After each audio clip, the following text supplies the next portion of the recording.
being Moors and a lot of people, they have this type of three monkey agenda when it comes to learning about nationality and birthrights.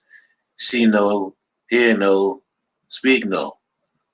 And it's just it's ridiculous. You know what I'm saying? It's ridiculous, but it like you say, it is what it is. I mean, even the prophets say only a handful is gonna be saved, and they're still gonna have much more to count on the other finger. You know what I'm saying? So, I mean, I got my nationality, brother, and hey, I just say, you need to get yours. So all day I rep Drew Ali. So, and it takes us to the next question, and it baffles me. It baffles me because I am on the internet, and a lot of brothers and sisters, a lot of brothers. I'm not going to say a lot of sisters, but a lot of brothers, try to battle me about this. Moorish American is not a nationality. What say you, brother? I hear that. Like I said this before. This is my thing. I'm a Moor. Right. Period. Right. American. Period. Like, that's what I'm rocking with. You know what I'm saying? There's no disrespect, but at the same time, if I'm speaking to the family and they telling me like we're Moorish American, I'm like, I'm with that. You feel me? I still say we're the same people. Right. If I said I'm a Moor, or if I say I'm a Moor, or if I'm American, did I not just say the same thing a different way? You know what I'm saying? Like, so it's all the same, in that regard. It's the same thing. So, I mean, I understand Prophet Noble Jali left the questionnaire, and he said, why are we Moorish Americans? Because we're descendants of Moroccans born in America. But some of these people that you're talking about, or whoever, they'll say things and they're so divisive with the family that they'll be like, well, the treaty only applied to Moroccans. It didn't apply to Moors, like frivolous shit like that. Right. Excuse my. Right. No, brother. Just please speak freely. This is the platform for the people, so please speak freely. Yeah. So I'm saying when you see the clear divisiveness like that, you know what I'm saying? You already know what that is. Mm-hmm. So frivolous argument, because you're making a distinguish between Moorish Americans and Moroccans. Mm-hmm. You know what I'm saying? And Noble Ali is telling you in question 14 that you are Moorish American, is your descendants of Moroccans. So if that be the case, then how can you, as a lineal descendant of Moroccans, you know what I'm saying, denounce the city? Right. Feel me? Exactly. It's like, those types of people are just divisive. You know what I'm saying? The argument is frivolous. You know what I'm saying? Right. Whatever resonates with you.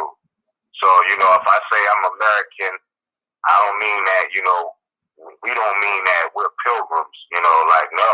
We're talking about lineal descendants of Moors or the copper complexion natives.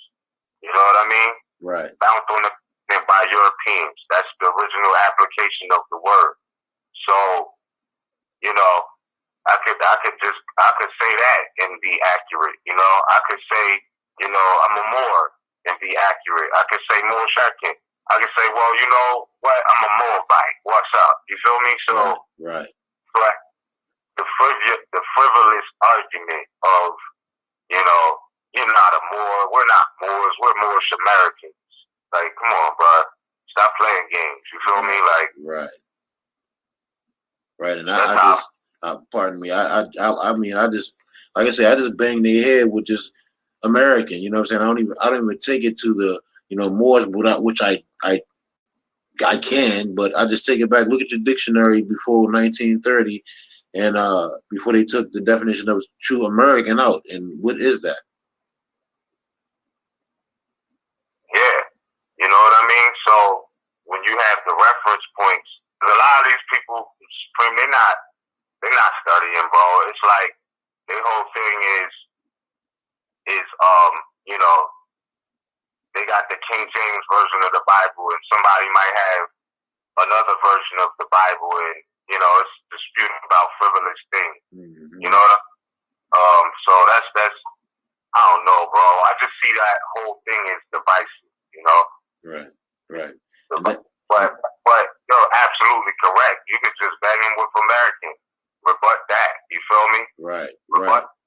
Know what I'm saying? and they won't come back. Like I haven't heard a couple people haven't got back with me since I even put it up there on a comment. You know, any of the Coppertone natives found here by the Europeans, colonists, but now applies to the descendants of Europeans. Right. Yeah, I don't even like that definition of. You know what I'm saying? I like the one in the 1936 because it just says, it says, an Aboriginal or any one of the various copper-colored natives found on the American continent by Europeans. The original application of the name. It doesn't mention any other. I like that one. I like that one too, Moor. Yeah. So I mean, but that's just me. It's not that it's not accurate. You know what I'm saying? It's just like I don't even like to associate them with that word. You know. Mm-hmm. I mean, to me, what that is just it proves one thing. It proves, the definition I see. It proves identity theft. Yes, true. There's a lot of ways to look into that. You're right. And that's the thinking. You know what I'm saying? The prophets say, if I can get my people to think, they can save themselves. And me thinking, yeah, that proves identity theft to me. Absolutely. And they do that everywhere. You know what I'm saying? Right. They do that where they go. They even try to act like the quote unquote Egyptians, quote unquote, were pilgrims or pale skin nations of Europe. So that's the game they play, identity theft. That's how they do. Mm-hmm. That's what they come up was, Right. Yeah. So, that'll take us into another question, and it has to do with the prophet. A lot of people say that the prophet didn't go down to Cuba. A lot of people say that, if he was given this mandate, where is it? Now, what say you about the Havana, Cuba situation and the prophet and the mandate? Yeah. Well, my thing is this, whether he went or not, you know what I mean? He didn't have to go to get a mandate to claim, the continental North, South, Central America. Like, he didn't have to go for that. That was already established fact. Right. You know what I mean? So, like, them trying to make that point of, prophet got some whatever from Cuba. You know what I mean? It's like, it's not a knock on him going to Cuba or anything, but it shows you the difference. You know what I'm saying? Like, even when Castro was alive, Fidel Castro was alive, like, he helped a lot of people, a lot of Moors all over. You know what I'm saying? But that's still home. You know what I mean? Cuba is still part of America. So, them acting like he went to a foreign jurisdiction and got some special whatever, like, come on, fam, he just went to another part of the ancestral estate. Mm-hmm. You feel me? Right. And I'm saying that because somebody posted that comment on my page. I didn't get around to it because another brother responded back. You know what I'm saying? But that was basically the conversation was like, we got our authority from 1099 or something. And I'm like, and he says that's where they got their authority. But I'm like, even within that, it's not saying that they got the authority from there. It's saying the Moorish Holy Temple of Science derives its power and authority from the great Quran of Muhammad. So you feel me? Even within that letter, you know what I'm saying? That's not really where the authority came from. You feel me? So that's what I'm saying. Back to the First Amendment, what Noble Ali was about as, you know, an Asiatic or Aboriginal or Muslim. You know what I'm saying? He's telling you that the authority is derived from the great Quran of Muhammad. So I'm looking at it like, then that's a law book. And when it's very clear that it is. You know, I can't say, you know, all the laws are, you know, flowery and mellow, but you know what I'm saying? Some of the morality conduct in there, because they talk about Moors, you know, sold into slavery and all of that. Like, bro, when you look at the language of the Quran, it's in there. You feel me? It's about slavery and, you know, what types of slaves, how many slaves you get for whatever, you know, it's in there, bro. So that just goes back to that history. So, you know, I don't know, man. That's my thing. When they talk about, you know, he went to the United Nations, because at that time there wasn't even the United Nations. It was still the League of Nations. The League of Nations. That's right. That's right. Yeah. So my whole thing is like, you know, whatever, you know, I don't mean to be dismissive of it, but still in all, you know, I just don't see how Moors linking up with allies, right? Other Moors, all this now, one specific person has a specific order or mandate, like it wasn't lineal ab initio, like going to Cuba, right?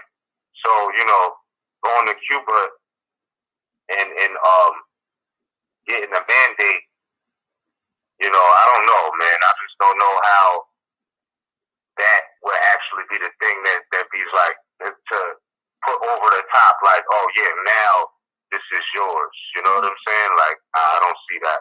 Right. You know? Right. Not what supporting allies and things like that. I'm just saying it was that before he went there, you know? So, you know? Right. And I agree. And you know, that like I did a show on just the United States being just a company, and a lot of people think that it's the land, and it's really just a company, because it'll take me back to the articles of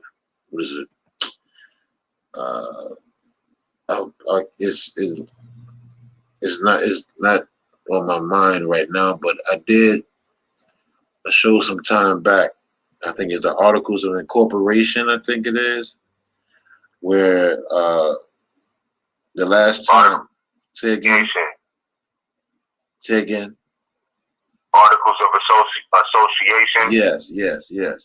Can you go into a little bit of that for me, bro? Yeah. Well, you know, it's like you gotta really look at the history in the 1600s. It's interesting going back to what I was telling you about traveling, you know what I mean? And just seeing spots. Like, I've been on certain plantations and things like that, bro. And it's all corporate, you know what I'm saying? Because it started off as like business, you know what I mean? Right. You had presidents that was born on plantations.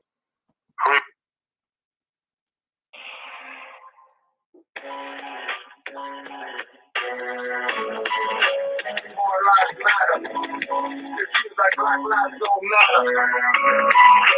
More lives not shot in the back, running or choked out to death on the corner. It takes the taser for his silence, says the coroner. To the yellow journalist that want to write the facts for World Wide Web press stories, always calling them black. Civil rights violated here on C1.7. And CIA and FBI agents, president sellers with Russian drugs on one third. With wars on nerds and dirty motive from on the road go by a curve. Professor Bruce are fighting for survival. Making wars models won't happen, calling us captain rivals. Inquisition is governors and secretaries of state. Got statements on their tables like ribeye steak. With no care, blood dripping. They eat black bread. Forest wearing keyboard badges, pretending they're heirs. To the bastards in St. Liberty Malaxa. Stainless blood from back the horses, flower service agua. Demons search west, stealing pioneers and organs. Psychiatry, death industry, the start selling black horses. And half-full coffins, cause legs are missing, killing stateless people, cancer won't even see remission. All lives matter. Black lives don't matter. All lives matter. Black lives don't matter. All lives matter. Black lives don't matter. All lives matter. Black lives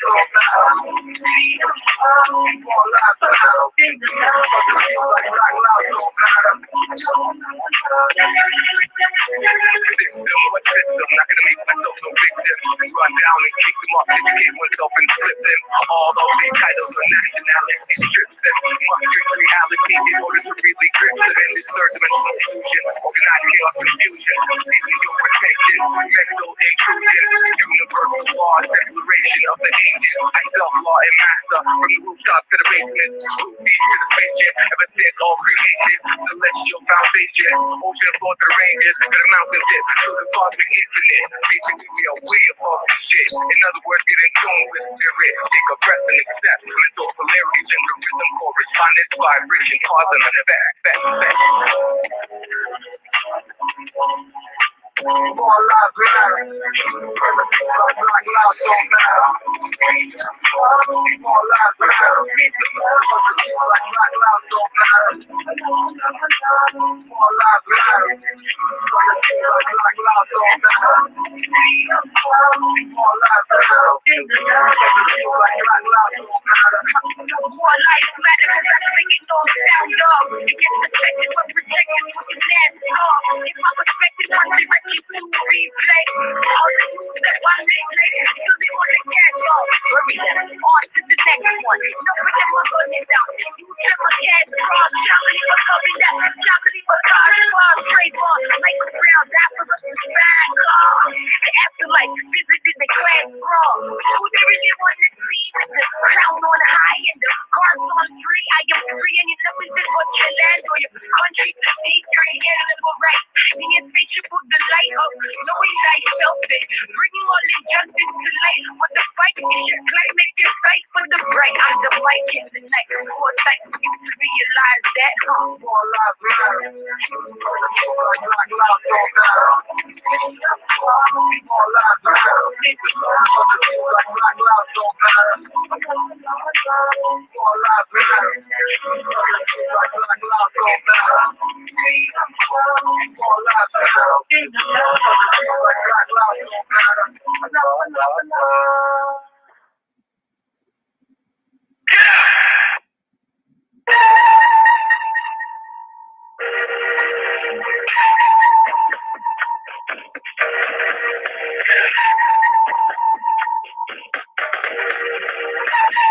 That African king shit. That African king. That African king shit. That African king shit. Yo, that African king. That African king shit. Respect the queen and the woman. We are our king. We are our queen. We are not whack rappers and skinny jeans. We are all team. We are too much. When we drop truth, they say too rough. Slow down a touch. Fonts on our Dutch. No, you are my master or pastor. Minister divine. Grant you some time if more these with their autograph on the line. Sending our wrist and seal with the thumb. Seals and feathers and actually from. Sons of Morocco. Might say Maghreb to Arabic speakers. They know what I said. They won't call me king. Won't call me sire. Won't call me friar. Won't call me liar. Won't call me lawyer or esquire. Kings come from kingdoms, not empires. Woo! That African king shit. Yo, that African king. Yo, that African king. Yo, respect the queen and the that African king shit. Yo, that African king. Yo, that African king. Yo, respect the queen and the to the ancient move. Rock, we don't stop. We gotta move. We don't stop. Eddie Murphy, I joke that. All the kids, when you see the boat, coming to what I've been here. Land of sweat. 5 points on this coming to get. Emperor with a family crest. Stay led. Ready to contract. Outlaw, but in combat. So far gone. Hey, stop. I'm a war on my line. People was black men and cross with the gun. Figure that same old song. Had a war home with strong. War with wisdom. Teach your kingdom. Original teacher. Stars best. I make some beat to the west, beat to the west.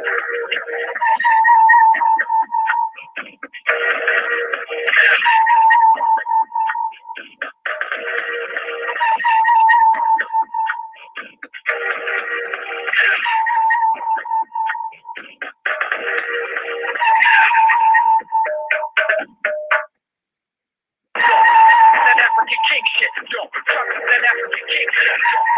That African king shit. Respect the queen and the one who flush it, yo. That African king shit, yo. That African king shit, yo. That African king shit. Respect the queen and the one who flush it. King shit. King shit. King shit. King shit.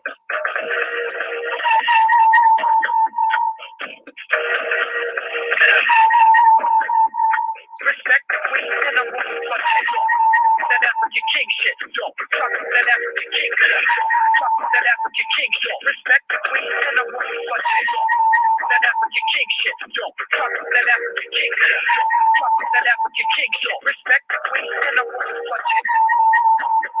King shit. King shit. King shit. King shit.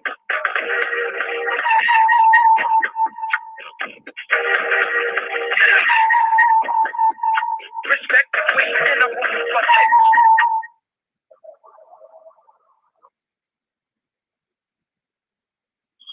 Well, Islam Moors, keep the law. You are now in the host queue. I am Ms. Raheem, I left L. You are tuned into Moor's Heritage and History School, Eyes Wide Open, Blog Talk Radio, simultaneously being broadcasted on Canaanland Moor's YouTube page. Oh, hold up, pardon me. All right, I am here with the Noble Brethren, Cujo Adwo L. Peace, Noble. Peace and love, Moor. What's good? You can hear me clear? Yeah, I can hear you clear. Can you hear me clear? Oh yeah, you're right and exact. Okay, bet. Say that. Yeah, I had the headphones and I wasn't sure if I was super clear or what. Yeah, you're clear. But man, it's cool. Man, it's a great time to be alive. You already know. I see the title. I don't know, man. I'm a hip hop head. I love hip hop. I'm proud of hip hop this month, but I just want to start with, first off, the new Moor by Sons album y'all have out is ridiculously fire, bro. Give thanks, Moor. I really was absorbing it. I've been like super busy all weekend, and today was like the first time I just had I couldn't even be still, really. I was like it's a lot going on, man. If I had to break it all down, I just got my laptop back and I'm trying to put all my files back on there. And, so today I was like still, but I got to listen to it. And I'm telling you, man, that one raised the vibration, bro. I like that album. A lot of it, like I told you, man, like I don't know y'all producers, but shout out to you all, man, because that project is fire. So I want to ask you to, let the people know, of course, how they can obtain that. I don't want to stop you from saying that, but I just want to say this because I was thinking about, how music is a whole vibe, you know what I mean? Especially what I was listening to off the album. And it brought me to something that I learned from the Light of Egypt. I can't say that this is right or wrong. I'm just saying on the note of music, I just wanted to share this thought because on page 184 in the Light of Egypt, it says, this is the occult catechism, right? It says, the question is who and what is man? And the answer comes like an echo. Man is thought. Then it says, question is what is God? And the answer is music, rhythm, melody, and harmony. Of music is born thought, and thought makes man. So I was like, damn, that's kind of deep. So even with, you doing your MC thing and, the lyricism, shout out to y'all, because at first I was thinking, and it's been on my mind for a couple of weeks. It was like, well, can you have good music with whack lyrics? Like, excuse me, let me say it like this, and I'm not saying none of y'all lyrics is whack. I was just thinking about music in general. Like, can there be good music without good lyrics? And the answer has to be yes, right? Yeah. And the reason I say yes, good music can be good music without lyrics, is because if you listen to nature, birds chirping, the sound of frogs, all of this is beat. This is rhythm. This is music. That's natural music. Yeah. The sound of waves crashing, and all of this is natural music, and it doesn't take words. You see, it's its own thing without, you know what I mean? Like, so to separate the fact that there's lyricism and then there's music. So when it says of music is born thought, and thought makes man, I'm like, well, it didn't say of lyrics is born thought. It says of music is born thought. And I don't know. I don't want to go, you know what I mean? I don't want to sound crazy, but it was an occult lesson about music. So I just want to say, I have a profound respect for that, and I appreciate the music that you Moors are making and have been making over time. You know what I mean? Definitely, I know y'all have over 10 years at this point. Definitely over 10 years y'all been doing music, and still just much, much fire, man. So I just wanted to say that. I don't know if everybody agrees with that, but that was my thoughts on music from the jump. It's like, yo, this is nothing new, but the sounds and the vibes on this album, I'm loving it, bro. So if you want to explain a little bit how this came about and where can the people obtain it, that would be love, man. Peace, Moor. Well, give thanks for that, and give thanks to everybody who's been repping for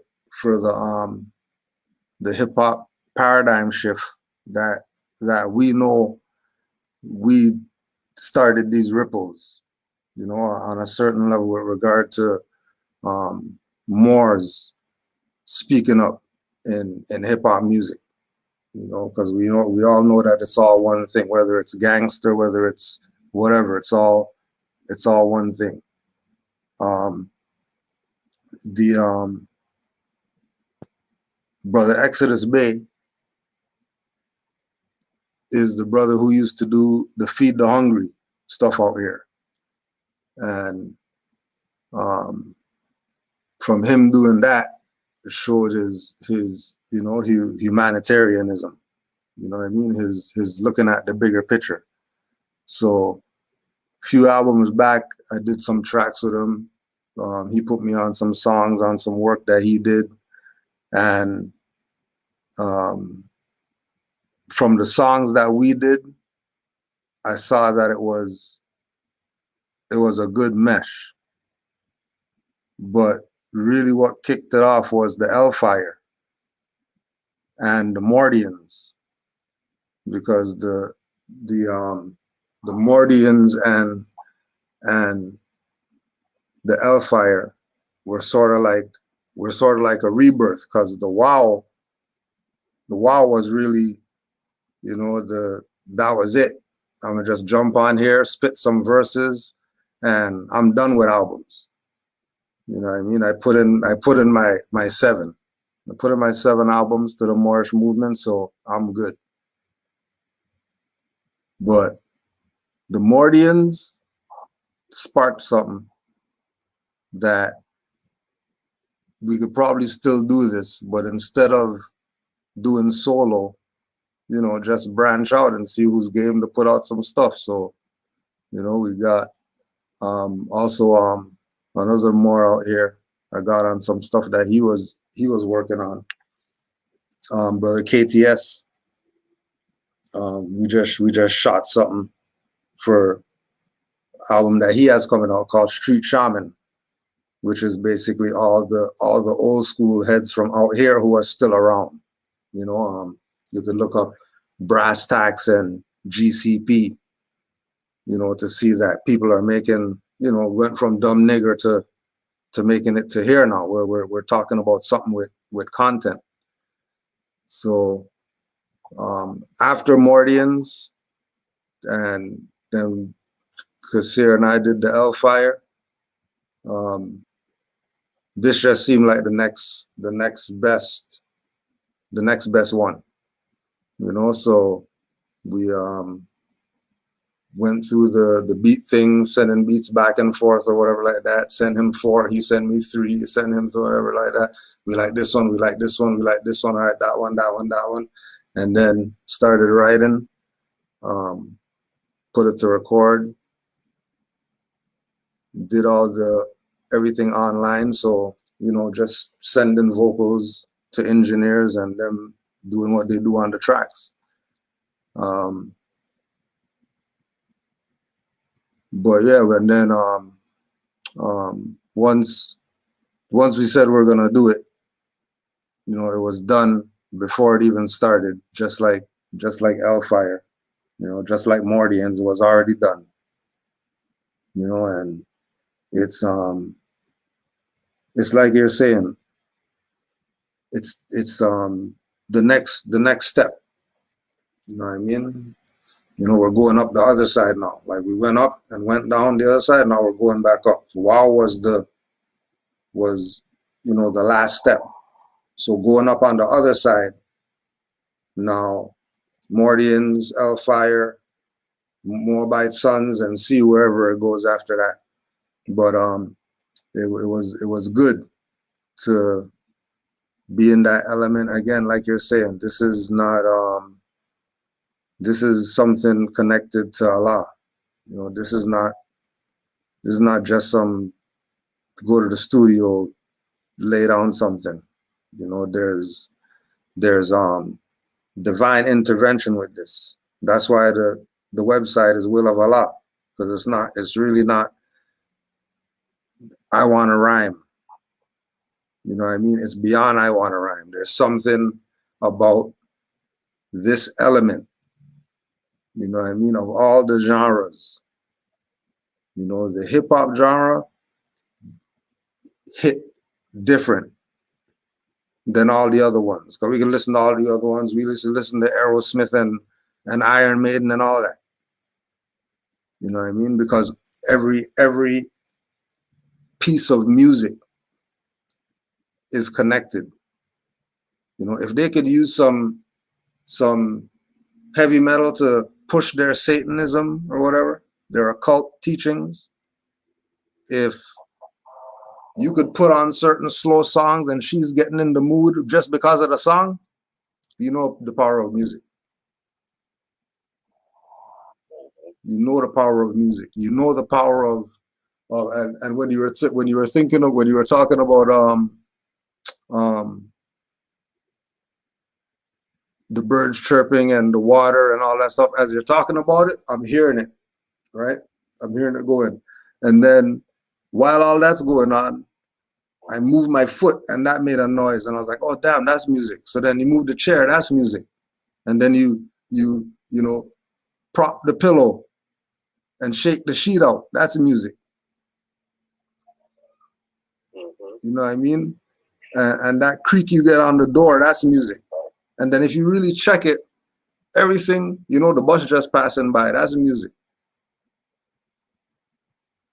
You know, everything is in harmony. Like nothing is out of harmony. You know? That's why I say those who have ears to hear, let them hear. Exactly. You know what I mean? Like, yeah. Exactly. Like it's certain natural sounds that's just. Oh, my fault. Go ahead, Moor. No, go ahead. I just saw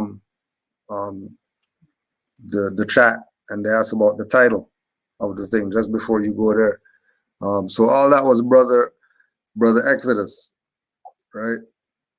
The Moabite Sons. There was a couple other names I think, but I can't remember them. Moabite Sons just stuck, and there was the inside joke about which sons are we going to use, SUNS or SONS, right? And it, you know, the obvious choice was chosen, you know, to use the SUNS. And the whole thing is, you know, like we're like spokespeople for all the Moabite sons, right? All the sons who wanted to say something and couldn't say something, we were saying it for them. And the whole thing with the covers is we're the same. We're not different.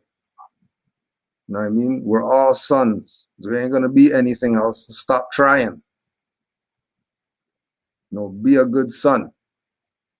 Whether it's the shining one or whether it's the being that came out of mom.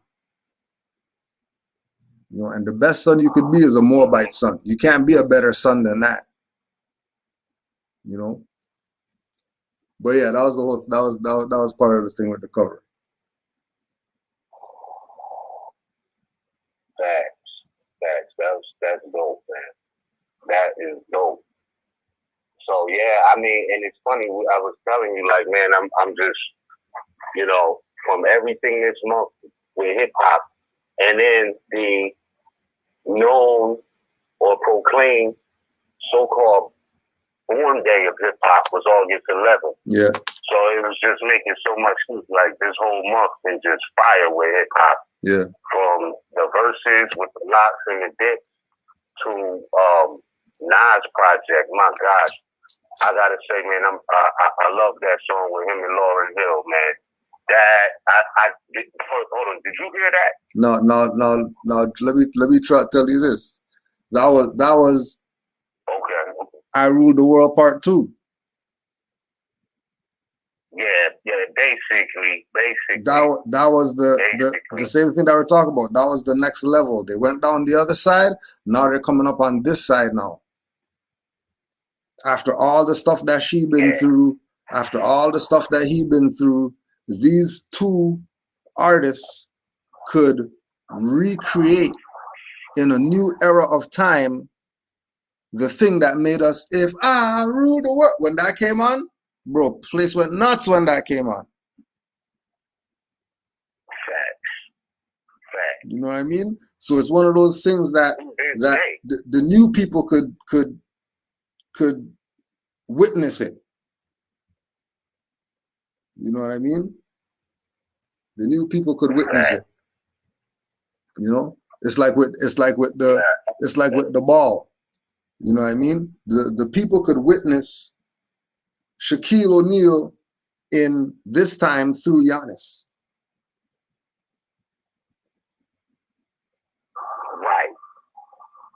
Right? They can get an idea of what it was like during the time of Nas and Lauryn Hill on top. If I Ruled the World.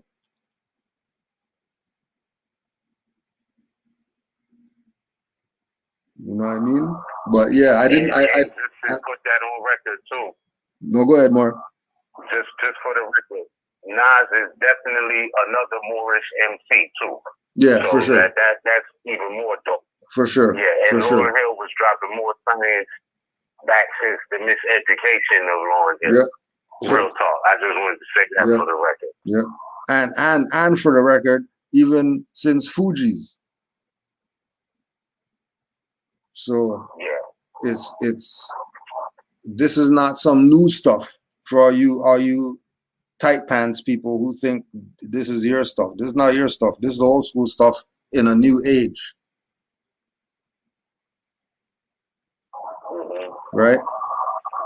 Like you're saying, this is miseducation of Lauryn Hill 5.0 in one verse. How you get an album in one verse? Yeah, they don't know. She never did another song again. Yo, they don't know, bro. They don't know. They really don't know. They're just getting a glimpse. You know what I mean? You know, they're just getting a glimpse. Like they really don't know. They really didn't experience it to know. You know what I mean? Like that particular era in time that has made a resurgence. But we could say legends to them. Like we say legends. Those are legends. Absolutely. You know what I mean? As far as the hip hop genre. You know what I mean? They're both of them are top 10. Both of them are top 10. You know? And anybody arguing with that, they don't know hip hop. Because one, a mother has to be in the top 5 at least. A mother has to be in there. Whether you put Lauryn Hill there, whether you put Roxanne Shante in there, or you put Lauryn Hill in there. Now, there has to be a woman in. It can't be all man top 5. Get the hell out of here. Stop it. You're supposed to be Moabite sons, right? I gotta rock with Lauryn Hill. Yeah, you gotta. Yeah, I gotta rock with Lauryn Hill. At least her. If it's top 5 and you have to pick one woman to be in the top 5 for hip hop, then yeah, it has to be her. You can't pick anybody else. Ain't nobody else to put in but her. You know what I mean? And the top 5 has to have a woman in there. Has to. Right? One album. One album. Right? That is a legend. Legend. But yeah, like you're saying. What's the next thing after a legend? Huh? I said, what's the next thing after a legend? Right? Like, cause man, I mean, yeah, no doubt they check legendary status. But it's certain stuff that's just on another level, bro. Yeah. Like, you know what I mean? Like, it's just certain stuff that's just next level. And I don't know. I mean, because I remember the days like when you could used to go to the corner store, or you could go to the brother who was selling DVDs and CDs on the streets, and maybe get you a bootleg copy or a mixtape or whatever. But that era has faded out. I don't see them no more. Like the corner stores that used to sell them. Yeah, they don't sell them no more. Like that's when they came out. Yeah, when they came out with the iPod, the first iPod, where it didn't even have a screen. It was just like all the music on this USB thumb drive that you could put headphones into, basically, and play. Like that was when everything switched, right?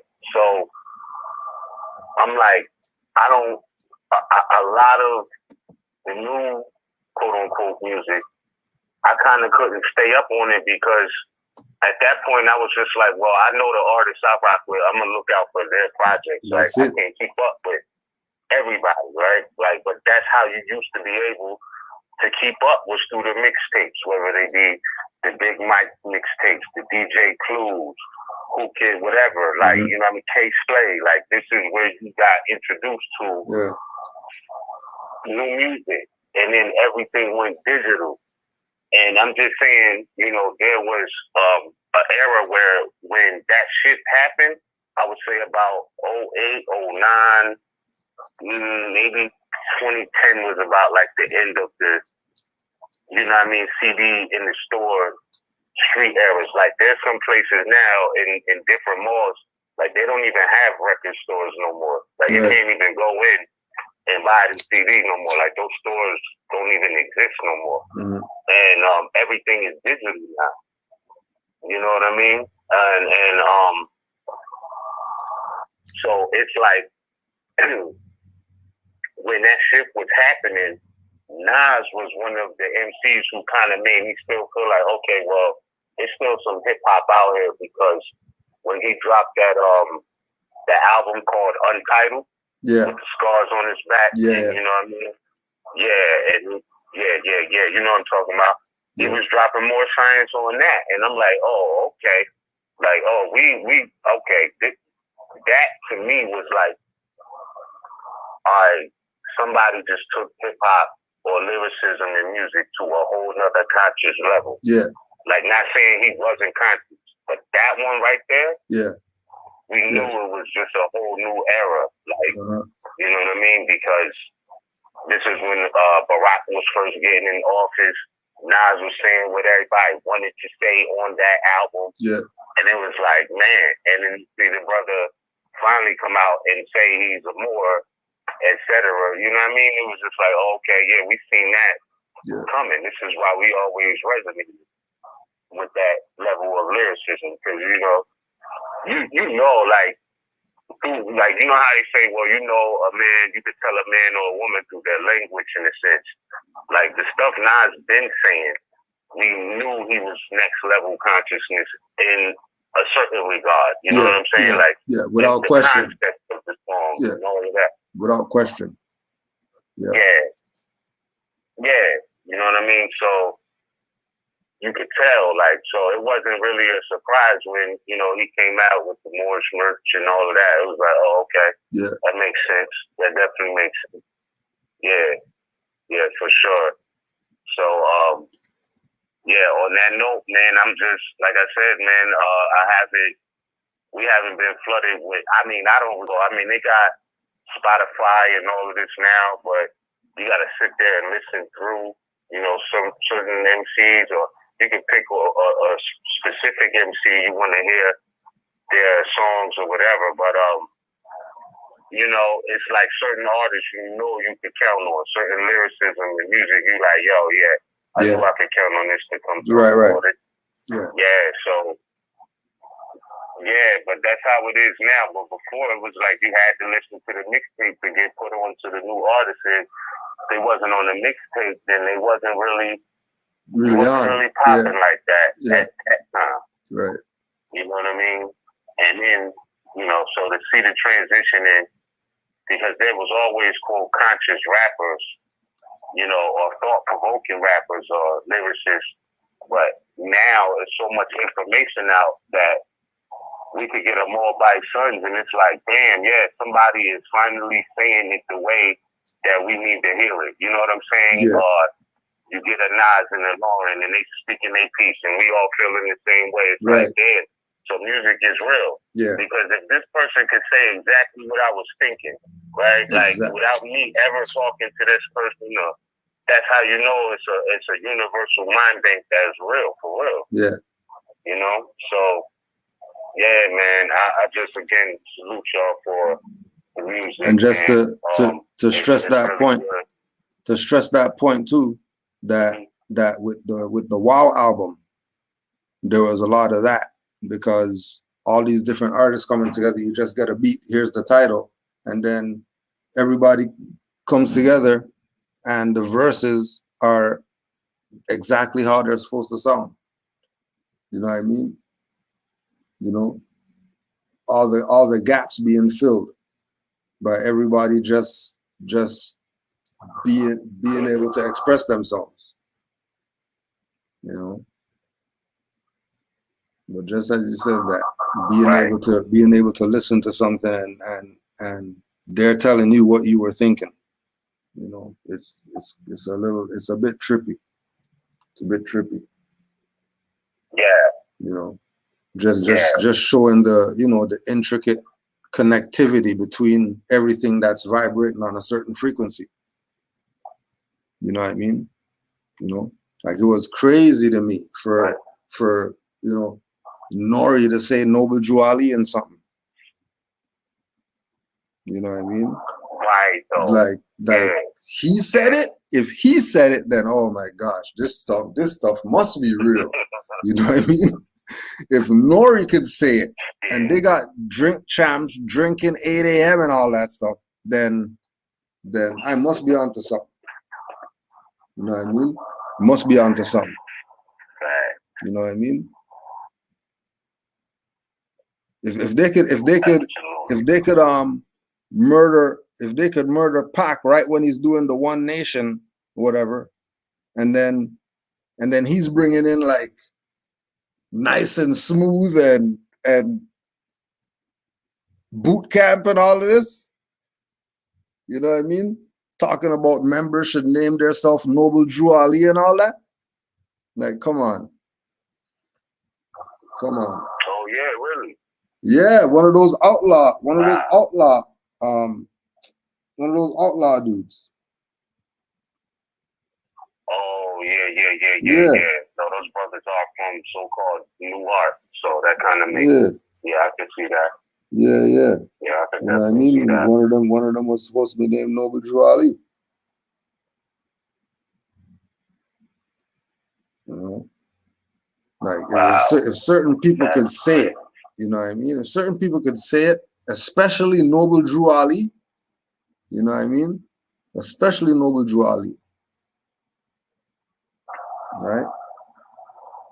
Mm-hmm. You know?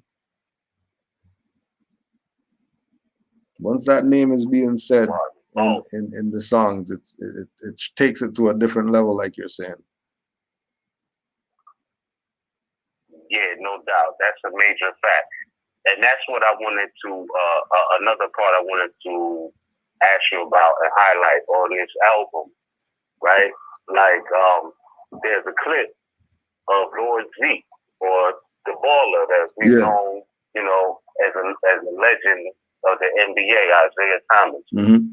Now, the clip that's on the Moor by Sons album, I never heard that specific one until this particular album, right? Yeah. But I know that maybe over the past year and some change, we have heard clips of him, and I remember having a dialogue. I said, he basically just said, without saying, and he said Noble Drew Ali's name in this clip that is on the Moor by Sons, but before that, he's been flirting with saying that he's a Moor and he know about Noble Drew Ali. Yeah. Because the stuff he was saying was close. It's like, come on, bro. Yeah, it's like you close. Said everything except Noble Drew Ali. Yeah. Like, we know you studying Noble Drew Ali. And then, if I'm not mistaken, I found out like the brother is from Mecca or so-called Chicago. Am I tripping on that? Yeah. He's from so-called Chicago, right? Yeah. So it's like you can see there's still vibrations and reverberations from where Noble Drew Ali was doing the work and headquarters at different times for uplifting fallen humanity, whether that be so-called Newark, New Jersey, so-called Chicago, Illinois, or whatever. You see that somehow, some way, there's still a Moorish footprint that's still kind of relevant today.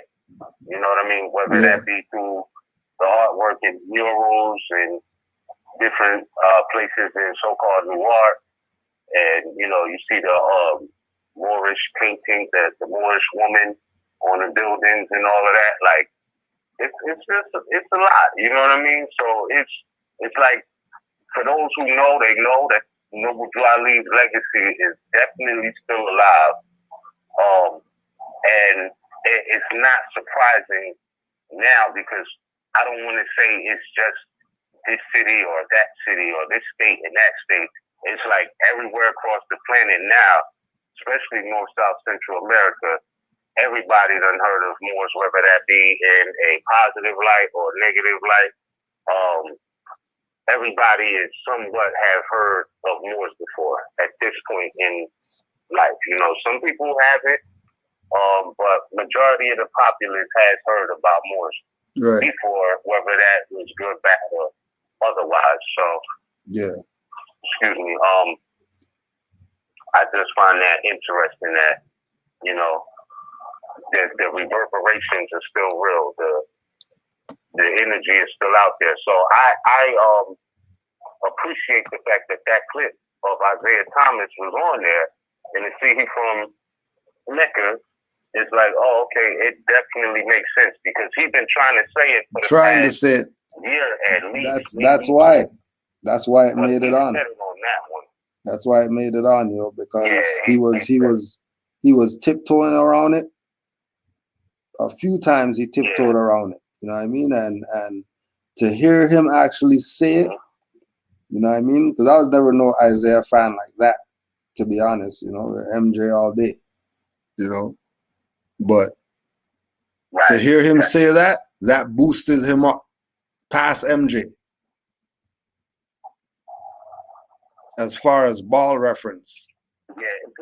The ball reference, Right. Isaiah comes in my mind now before Jordan comes to my mind. The ball reference. Right? He's always gonna be parallel and nose to nose with Jordan. If Jordan says no with Drew Ali now, then well, then stuff's over then. If he comes out and says it, then the stuff is done. You know what I mean? Nah, bro. Oh no, man. Oh no. Oh, my boy. Shout out to the chat too. Moor Institute says Wu-Tang was the first to drop the name Noble Drew Ali in my ears. That's a fact too. Yeah. That's a fact. Dropping it and you don't even know they dropped it. I didn't find that out till freaking 20 years later or something. Right, bro. You know what I mean? You know? Just going over our heads. Yo, Man, didn't know until got into more science. Like, hold on a second. This guy said it back then. Where the hell was I at?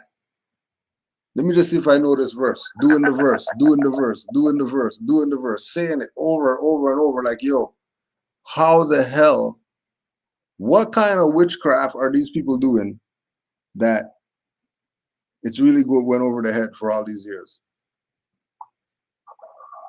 Like, what are they doing? You know what I mean? That I know this verse.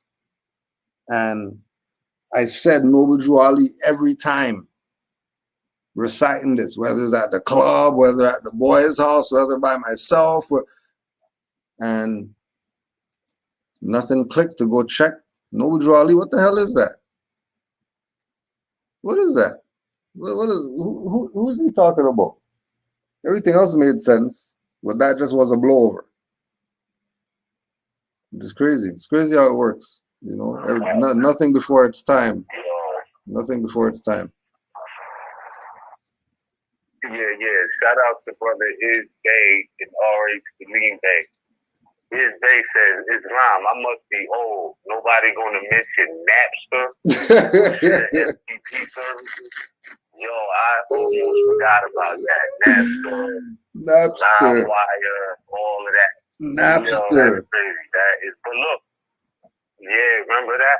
But you still had to put it like on the CD or something though. Like even with the download, well, I guess you can keep it. I don't know, bro. But I remember even with like Napster and LimeWire, the point was to get it on a CD so you could bang it in the car or conveyance, the land conveyance. Because outside of that, it was, you know, and it wasn't, at that time, I would say even 07, 08, it wasn't really like the digital stereos. I mean, what I mean by that is like now you can hook your phone into the auxiliary or Bluetooth it and you can play your playlist through the conveyance. But a lot of cars back then, like they didn't have that option, or it was something that was relatively new. But yeah, that's funny though. I almost forgot about that. Yeah, that's crazy. Yeah, and then the Napster, LimeWire. Yeah. Yup. And then and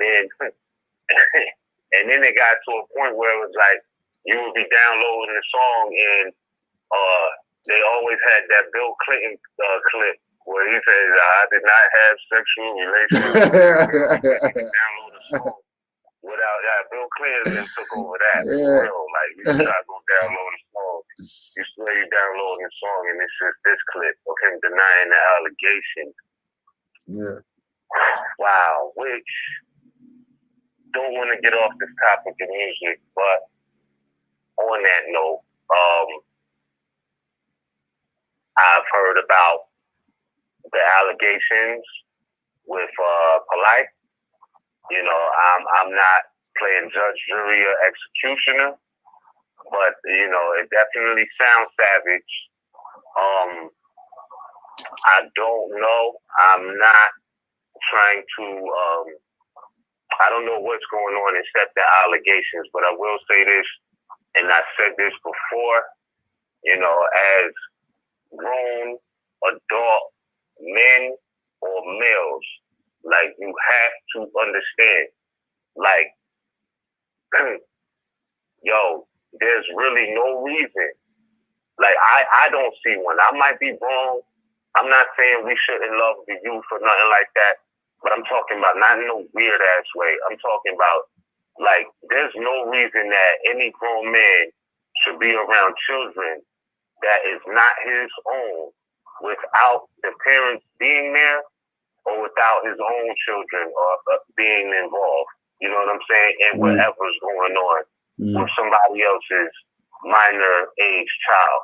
Like, that shit never made sense to me. I had this conversation with my cousins last week. We was talking about the difference between men and women. And I asked my cousins, I said, would you allow your children to attend a daycare center that didn't have any women in the daycare center? It was all men. And they all emphatically said no. They would not send their children to a daycare center that did not have women involved. And you know what I mean? So, and they started listing the reasons why. You know, of course, men don't have the maternal instinct that it takes to consistently look after a young child all day. It's just not wired like that. Yeah. Now, that is not to put that in this category of what he's accused of, right? But what I'm trying to tell brothers is this is not about trying to beat a case. What I realize is the best way to beat a case is to avoid it altogether. Exactly. Right? So don't even put yourself in these Situations. Exactly. Like, you know, Exactly. right? Like, you know damn well there's never a reason. I don't care. Unless it's no reason for you to ever be around somebody else's children, right?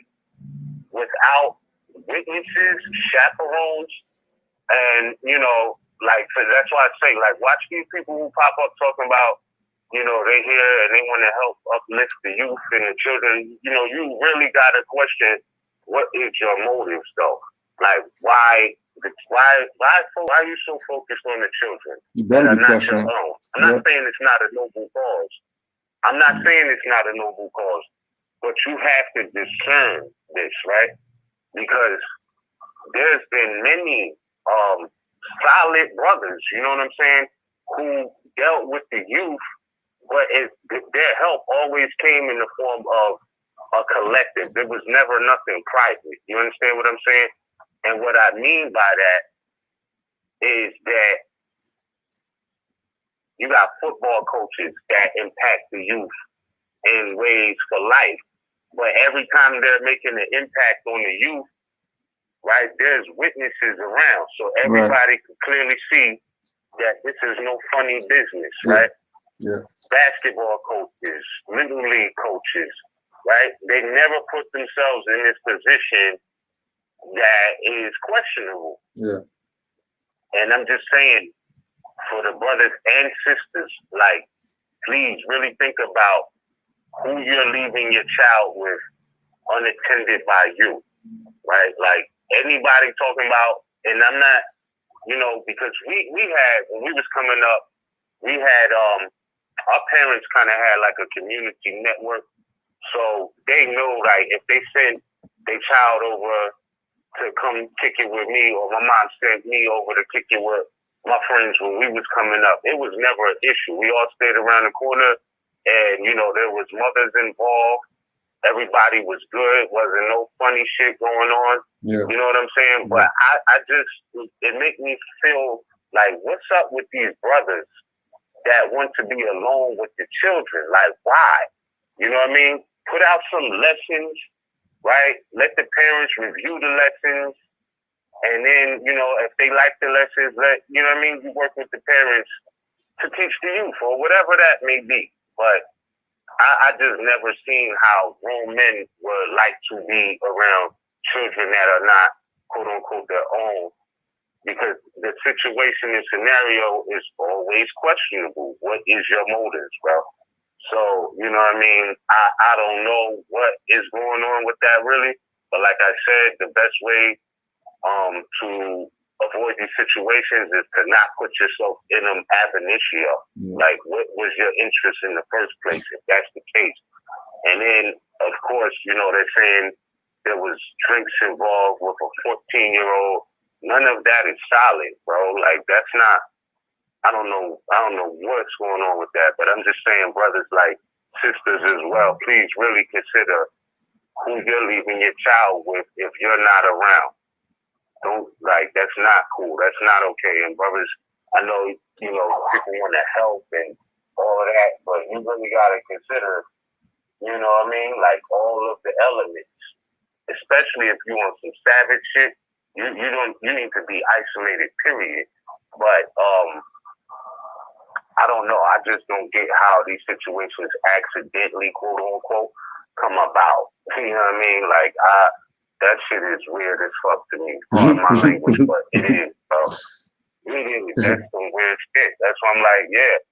And shout out to Malik Bey. That's real talk. Men are not the nurturers. Sisters, y'all gotta know that. Y'all gotta be on that. Like, yeah, I mean, men have a certain love for a child that we deem, quote unquote, our own. But I don't know, man. I always felt like it was something funny about dudes like that. Like, you want to be around the youth that's not your own privately? Why? Why?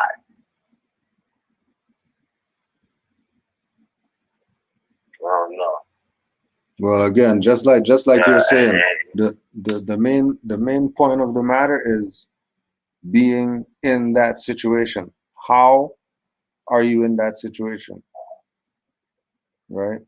It's not even supposed to be even past the lobby of the hotel. Right? Now, let's say it's some made up stuff. Let's say it's some made up stuff and, you know, somebody set him up. He's still a traitor or whatever. Don't think, you know, if he didn't do this, he's a good guy now. He's still a sellout. Right. So don't get caught up in the bait and switch. You know, it come out that he's free. He didn't do it. Now everybody's giving him thousands. Like a dumbass. Right. Yeah. Right? Don't fall for the bait and switch either. Because that's another way how they get you. It's another way how they get you. But for people to be drunk in the room with you and all that stuff, passing out or whatever, and it's just you and the child only. Okay, for a certain thing, 13 is a woman, so she was a woman, but a young woman. So you, balding guy, with a young woman, not like young old woman, like young, like how are you even? How are you? What is going on right now? Like, what is really going on? What is really going on? Because we were talking about this the other day. We see a lot of people hug up with him and all that stuff. You see a lot of people hug up with him. What is going on? How long has this thing been going on? Who else is involved in this thing? Like, who else has a part in this? Because this is supposed to be the conscious people. Conscious people are touching children and stuff like that. All right. You know, like you said, it's a great time to be alive. And to be alive knowing that we have nationality, we have birthrights, we're upright, independent, fearless, righteous, honoring the matriarch, honoring the things that make humanity better, and anything else is the lower self. And choosing to be there, like you're saying, how is somebody in this position? You know what I mean? And again, This could be just another psyop. Because we already know he's their agent. They could do whatever they want with him because they've been got him. You make it the Breakfast Club, they got you. Not just on there because you got something to say. You're somebody's puppet. You're on there. You know what I mean? Yeah, yeah, it's dumb. yeah, that's tough, bro. That's tough. But that's what I'm saying. Like that's my rule of thumb. Like I ask women straight up, you know, and I tell them like, look, that's my rule of thumb. If I can't go to a bar and have a drink legally with her, we don't have no business hanging out. Yeah. Like if you're not old enough to do that. Yeah. I'm not saying we have to do that. But that's like if you can't get served at a bar, like I'm sorry. You know what I'm saying? Yeah. Like that's a no-go. But that's the crazy part is that allegedly he was trying to take her allegedly to a bar and she was underage. And I'm like, hold on, what's going on here, bro? You know what I mean? I didn't hear that part. Yeah, and again, I'm not trying to cast no aspersions. These are allegations, but they sound wild. That's all I'm saying. They sound wild, bro. They sound like stiff, bro. But that's a story I don't know all about. I'm just saying, like I said from the jump, how do you avoid these situations is moving away where you never put yourself in them. That's just point blank period. Period. To me, like at this point in time, what are you like? You know what I mean? Like, come on, bro. Like, you know what I mean? Like, I don't even know what to say to that crazy shit, bro. Except for dope. You know what I mean? Like, if you with somebody else's underage child, and I'm not saying shout out to you and Melanie. I'm not saying brothers can't be trusted. What I'm saying is there should always be the situation where if a brother is with somebody else's child, there should always be a witness. Unless there's a situation where there's legitimate trust, like you know this person, this is your mate. He might be a stepfather or whatever, you know what I'm saying? And then that's a different situation, you know what I mean? But even in those situations, this situation still is alleged on a lot of people. You know what I mean? And I'm just saying, you got to consider avoiding that type of shit, man, because, and I'm not saying that from a sense of, oh, he could beat this case if he does this or he does that and he puts in this writ or that writ. No, none of that shit. I'm saying, how do you not do this is by just don't put yourself in a situation. It's just that simple. Because it's always going to be questionable. Like, I remember going to school and some of the young girls, you know, they was attracted to the older teachers and all of that, real young, and came out later, you know, the teacher was touching up on the young girl who was in the 8th grade. I will not say her name or none of that, but it's the fact that, you know, he was touching these young girls in places they wasn't even aware of yet. You know what I'm talking about? Right. In the 8th grade. And that's why I say, like, yo, you have to really consider these people. It's not just the conscious, so-called conscious community, which doesn't really exist. It's in the school systems. You know what I'm talking about? There's creeps and pedophiles in the school system and all different types of crevices of society that your children, you know, attend. So you have to be very, very alert of that. Like, don't just send your child out there thinking they're in good hands. Always doubt the benefit. You know what I mean? Yeah. Never give the benefit of the doubt. You know what I mean? Always doubt the benefit.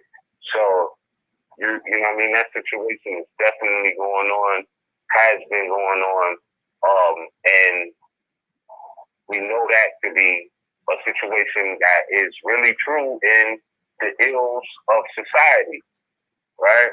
So, you know, but like I said, man, that's my rule of thumb. If we couldn't go to a bar and have a glass of wine or she can't get served a glass of wine, quote unquote, legally at dinner, we ain't got no business hanging out, bro.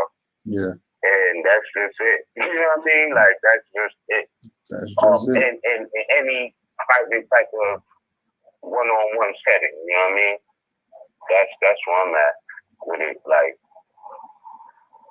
so straight up, I ask her, and if she look young, I ask her, how old are you? You know what I mean? Yeah. Because I want to know places I can invite you to. That's why I be like, all right, well, 21, 22, 23, all right, cool. Meet me at the beach bar or meet me at a place or wherever. Like, you guys show and cool. You know what I'm saying? Like, that's really it. Yeah. Get something to eat or something, but yeah, I don't know. These brothers got different motives, and I'm not familiar with that. You know what I mean? But yeah, bro, that shit is crazy. So I don't know. I think that I was talking with my cousin earlier, and I'm like, yo, the world as we know it is falling apart. Not in a bad way. It's just like a lot of shit isn't even relevant no more. Schools and these places where children are being preyed on, a lot of them, they're not going to have access to the children because they're going to be going remote learning and all of that shit. So now you're going to have the amped up responsibility to look out for them. You know what I mean? And that's really what it's been about the whole time. Now it's being forced to make changes. The universe is forcing these ills that are in these cracks and crevices of society to be out of the way. You know what I mean? And the parents are going to have to step up. And again, trust me, I'm the last person to tell somebody how to be a parent. I don't have children of my own in these days and times, but I do know that it's some real shit going on with certain people preying on the youth. Like, and I've known about that shit since the 8th grade. Like I said, I went to school with a sister who was touched by a teacher in the 8th grade. So, you know what I mean? And I don't mean he touched her on the booty or the breast, like, you know, sexually violating. That's what I'm saying. So, and I know we all know somebody who's been through that. You know what I mean? So yeah, man. Like, and I'm real careful. And also too with the whole being careful thing is, you know, like you, I don't have children of my own, but I can't get how people's children get in certain situations either. Like, how are you alone with this guy in a hotel room? Like, how the hell this happened? Did somebody have this much trust in this individual? Is somebody been neglecting their child for so long, so their child just looking for an outlet, somebody to hug them or whatever? You know, if we look at this from all the sides, I'm asking, how is this even happening? That this child is in this situation. If they didn't go kidnap them, they're just with them by themselves. What kind was a game being run on them that they didn't see any signs or anything like that? Because you would have to see, this is not some first occurrence or whatever. You know, if that's his wife's daughter, then this is not some first time thing. It can't be a first time thing.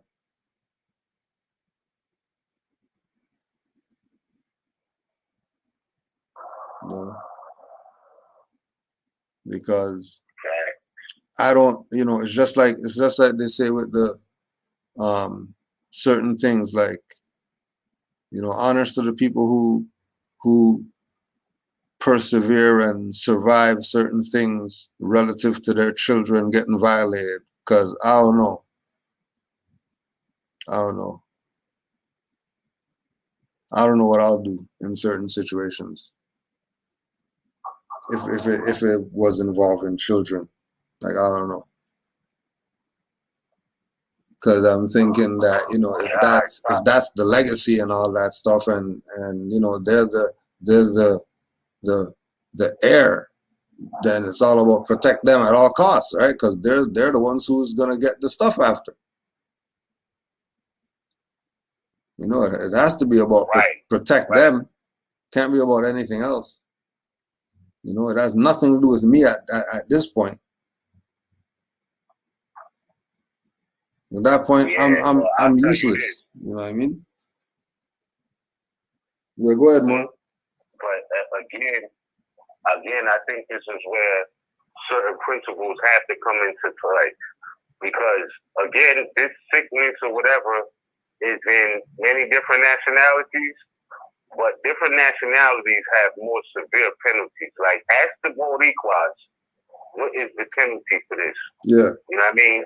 I remember a brother showed me a clip of what happened to a child molester in Boricua. They tied him up, right? I mean, it's kind of graphic, but I'll say this. You know what I mean? The pit bull bit off his organ. You know what I'm talking about? Like, ate his organ. They you know what I mean? So that was the punishment. Yeah, they don't play that. You know what I mean? Like, so when people know that the penalties is severe, like nobody's tolerating that type of shit, maybe they think twice. Yeah, that'll stop somebody, I'm sure. I'm sure that'll stop a pedo from being a pedo. If that's the punishment, I'm sure that they're not even gonna play around. Pedo's gonna say, you know what? I don't know what you're talking about. I never did anything. You know? Because that one there is crazy. Yeah, no, and it's like that. You know what I'm saying? Like, so when I know they say no cruel and unusual punishment, but that's some cool and unusual shit. You know what I mean? So if for every action there's an equal and opposite reaction, who's to say? You know what I mean? Right. That's the science. Yeah. I mean, That's the science there. Yeah, that's the science there. You know what I mean? That's what they're on. You know what I mean? But and then also to bring into question too, that if because we know, you know, he's Breakfast Club, so he's up there. You know what I mean? He got the drop top and all that stuff. So is this some ritual or something? You know, is this some take this young girl's energy? Because there's a lot of that going on right now too. This vampiric attitude that people have. You know, that it's only about them. And then some of these people even have children, and they're talking about it's only about them. And then their child's neglected, going to hotels with pedophiles. Or is that some ritual that you're pulling? Are you in on it too? And she just had enough. She just fed up of being abused by you people. You know, tired of being the succubus for these people to get their fame and fortune stuff. Because you already know money's the root of all evil. So, and you already know they meant the fiat. They ain't talking about real money. Is the root of all evil. You know they're not talking about gold and silver as the root of all evil. That's not what they mean. You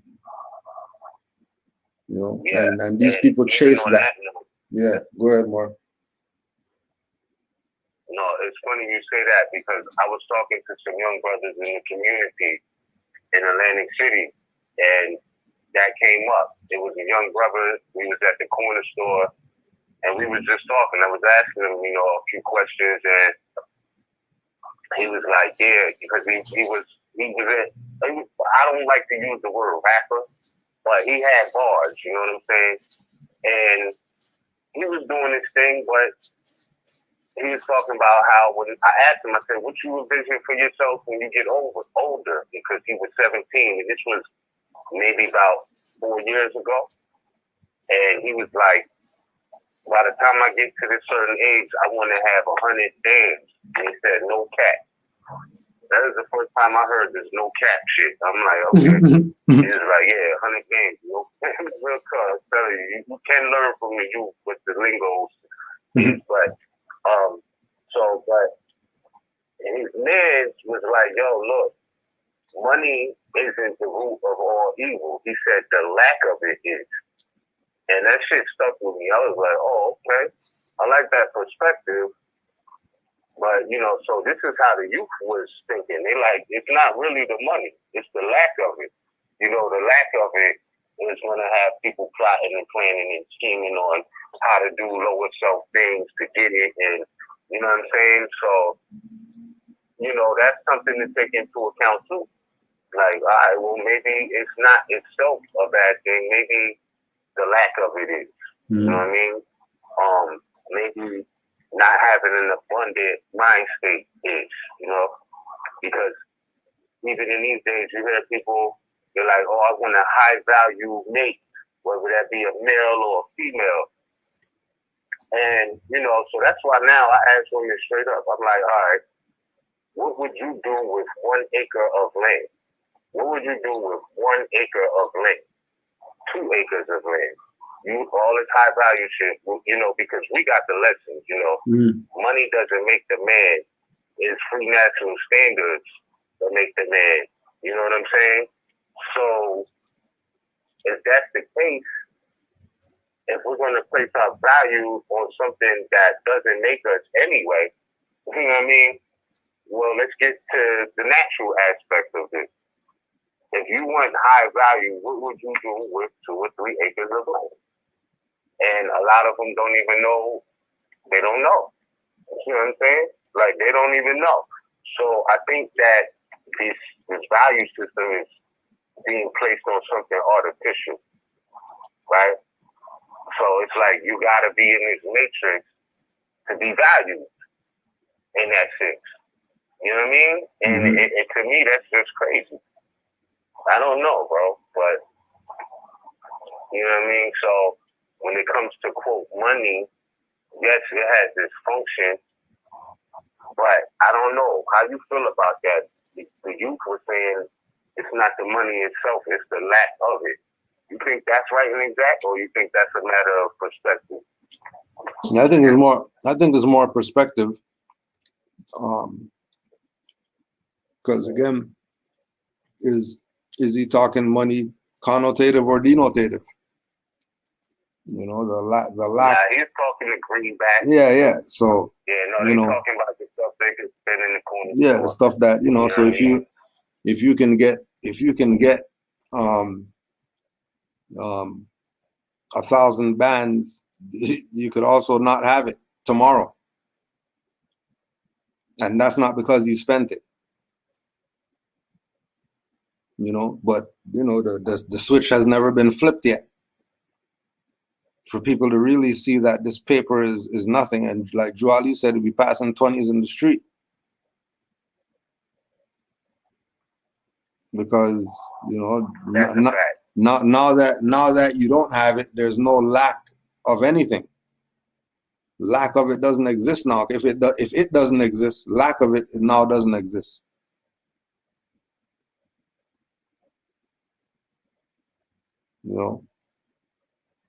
But from perspective, yeah, lack of it. So that means get it. So, you don't have to do evil, but, people get it and they still do BS with it. If you have your 10 bands and you're not doing anything with it, why even have it?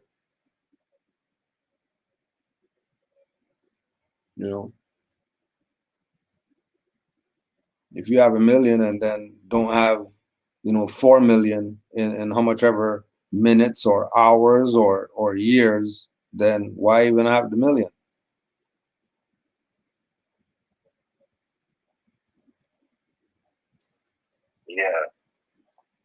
And that can be seen as a lot of money to some people, but then to others, that's really not enough. Yeah.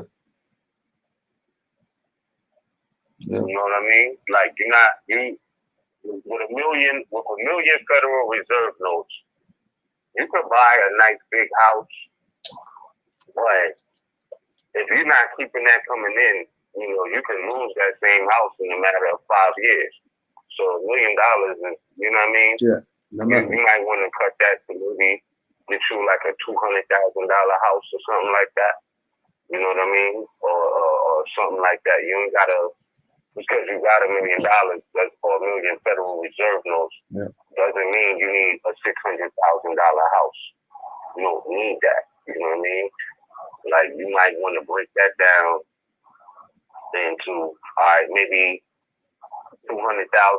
Make sure you got some land. You know what I mean? You want to get you something spacious, but it don't have to be artificial space. You might want land, like actual space, no neighbors. You know what I mean? Right.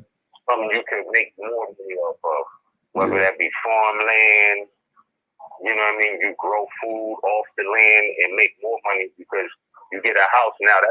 That's a responsibility. Right? So you got to know some serious law to not be paying it for the rest of your life, right? Or, you know, you're going to want to get something that's going to bring you back some more Federal Reserve notes by investing it. And you don't really need a big house to do that. You need a big land. Yeah. It's all about big land. Yeah. Big house. Yeah. Yeah, it's different. So I think we got to start seeing it for what it is, you know?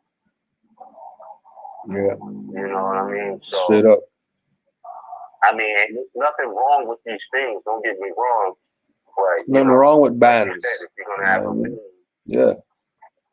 and you're not going to turn that to 2, 3, 4, you know, what you're doing is you're going to have a liability at an eventual point. It's like I just seen like one of the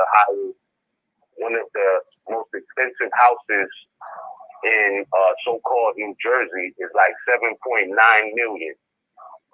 It might have been more than that, but I think, or it might have been in that particular beachfront area. It's $7.9 million, but they want $50,000 a year in taxes, right? Yeah, that's what they want in taxes. So you either got to know some serious laws to not be spending that out, right? Or you might want to go lower than that. You might not need that 7.9, but you're gonna have to spend 50 bands every year on that. You know what I mean? Straight like up. that's not it. But, you know what I mean? So, but you know, who am I? You know, I'm just saying. Each time you look at life, and it's like $1 million is really not all that what people think it is. Yes, you might be able to live comfortably, no doubt. But you know what I mean? If you won the lottery tomorrow and got $1 million and went to spend $500, $600 on a house, you know, you more than likely can not have that $1 million by the time, you know, you're done with life here. You gotta make that $1 million work for you. So I don't know. I got on that wave because we was talking about money being the root of all evil, and then the young brother telling me it's not the money that's the root of all evil, it's the lack of it. So I don't know, man. Yeah, the perspective is cool for a young mind, but that's not the perspective. Because you have to know what you're dealing with before anything. If you're not talking about gold and silver and natural resources, then you don't have anything. You're not talking about anything. You're not lacking anything, and you're not gaining. You know what I mean? Well, yeah, and I find that interesting too because I really believe at this point in time we are on the precipice of it going back to that. Yeah. Right. I was talking with my cousin earlier, and you know she was saying like, "Oh my gosh, look what they're doing in New York City. You can't get into these places now if you don't have proof of vaccination. All this." And I told her, I was like, "Yo, look, man, I feel you, You know what I mean? But the only people that's worried about that type of shit right now is those who are looking for salvation through their job, those who are partying and bullshitting in places that don't have salvation in them anyway. Like, I really don't care. You know what I'm saying? Like, I mean, yeah, we should be able to go out and have dinner out if we want to, but in these times, like, where is your mind at to want to do that? Like, even last year when the pandemic hit, you had people who was like, you know what I mean? Like, I'm not trying to blast nobody, but like, it's like, all right, so we on the East Coast. It's the middle of a pandemic. You want to go to Florida, California, and all of this, right? But it's like, why though? Because when you get there at this time, all you're going to do is quarantine in the hotel. Why don't you just stay home? You know what I mean? Like, stay home. Like, I mean, what's the point of going to Cali to just have to stay in the hotel at this point of the pandemic? You know what I mean? Like, why would you? So, real talk, it got to show where people's priorities are, bro. Like, why are you going to Florida so you could just quarantine in the hotel the whole time? Why waste your time? Chill out. You know what I mean? Just chill out. You know what I mean? Let this shit play out. It's okay. We're gonna make it. We're gonna make it through this. They're crazy. But just stop doing stupid shit. It's the mask, yo. It's the mask. The mask stopping oxygen to the brain. Yeah. The mask stopping oxygen to the brain. Like, you can't even. Real talk. Like, you telling me you're gonna take a flight down there, wear a mask the whole flight. Then get down there, still gotta keep your mask on. You can't even hit the beach or nothing, right? At this time, it was at a certain time during the pandemic, people was doing this shit. I'm like, yo, are y'all serious? Taking pictures from the balcony of the beach. Really? Taking pictures from the balcony of the beach. Yeah, like, y'all are crazy, man. Y'all are crazy. So, I mean, I'm just saying, this whole pandemic thing really got to show the mentality of humanity in certain aspects, because it's like, a lot of this stuff ain't even important anyway. It's not important anyway. I don't care to go to a restaurant and, have to show proof of vaccination. Like, I you know what? Fine. I've lived through the pandemic. It is nothing better than home cooking anyway. What you going out to eat for? Right. Eat where? You know what I'm saying? Like, what are you doing? You know what I'm saying? In these times, really? Yeah. Now, we can argue if the virus is real, fake, whatever. You know what I mean? But I'm just like, the shit that you upset about not being able to do, you don't really need to be doing anyway. Yeah. Like, let that soak in. Let that sink in. Right. Like, the shit that they trying to take away from society being able to access because you're not vaccinated to an experimental vaccine, might I add, right? Let the experiment play out. Just don't be a part of it. You good. Chill out. You know what I'm saying? Save you some money. Get your own food. Cook that up. You know what I mean? Have a few trusted people over. Do your little dinner nights or whatever. You know what I mean? And just chill. Let this fall happen. That's all y'all need to do is just let the fall happen. You know what I'm saying? They don't want it, yo. They don't want it. Happening. They don't want it. They don't want it. They don't want it. Bro. They don't want it. Yeah. It's crazy. You know what I mean? I'm like, so the people who scared and scary and scrambling, these are the people who want to be on the job. These are the people who want to party and bullshit and the whole nine. You know what I mean? The crack is too good. Well, if that's what it is.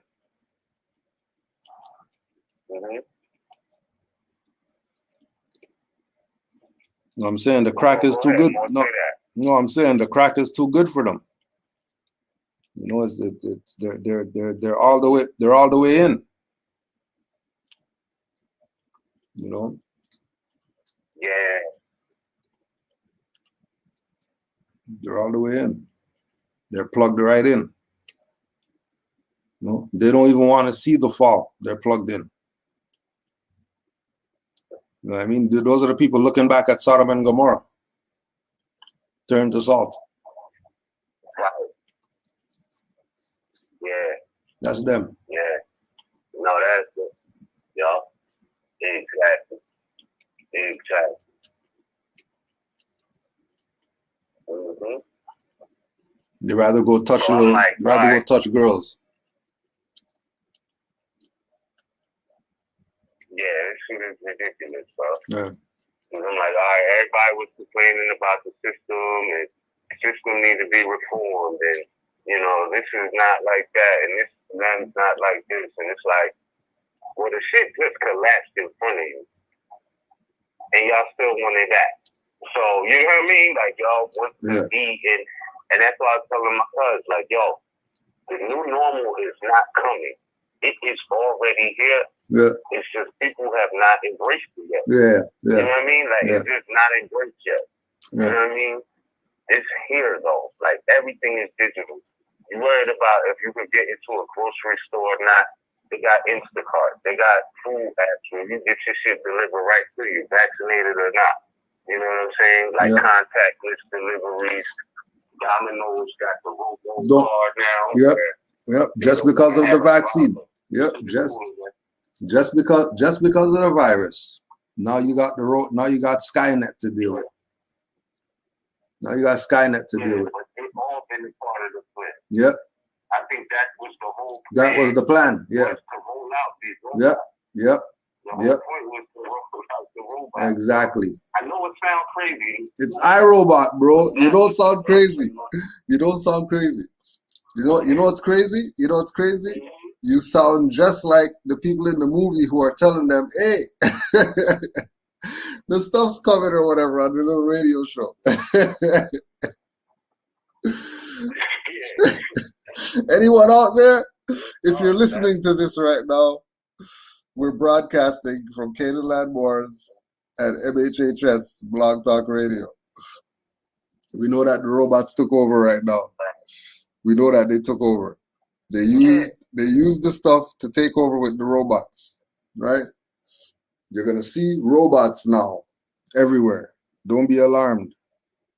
Don't be alarmed. The righteous still stand a chance. we still have the ability to stop the crisis. It's not over yet. But watch out for the machines. They have a soft spot right behind their ear. If you could touch them there, that's how you take them out.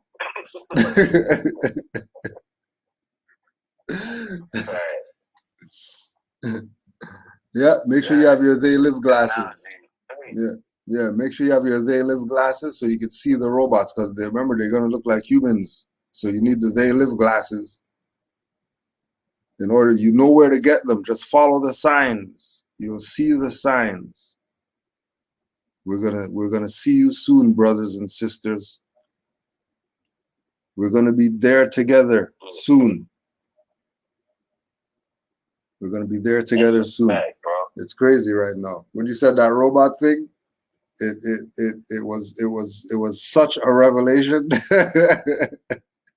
It was such a revelation because it's like, oh yeah, the robots can't catch COVID. Like, why not? Yo, the robots can't catch COVID.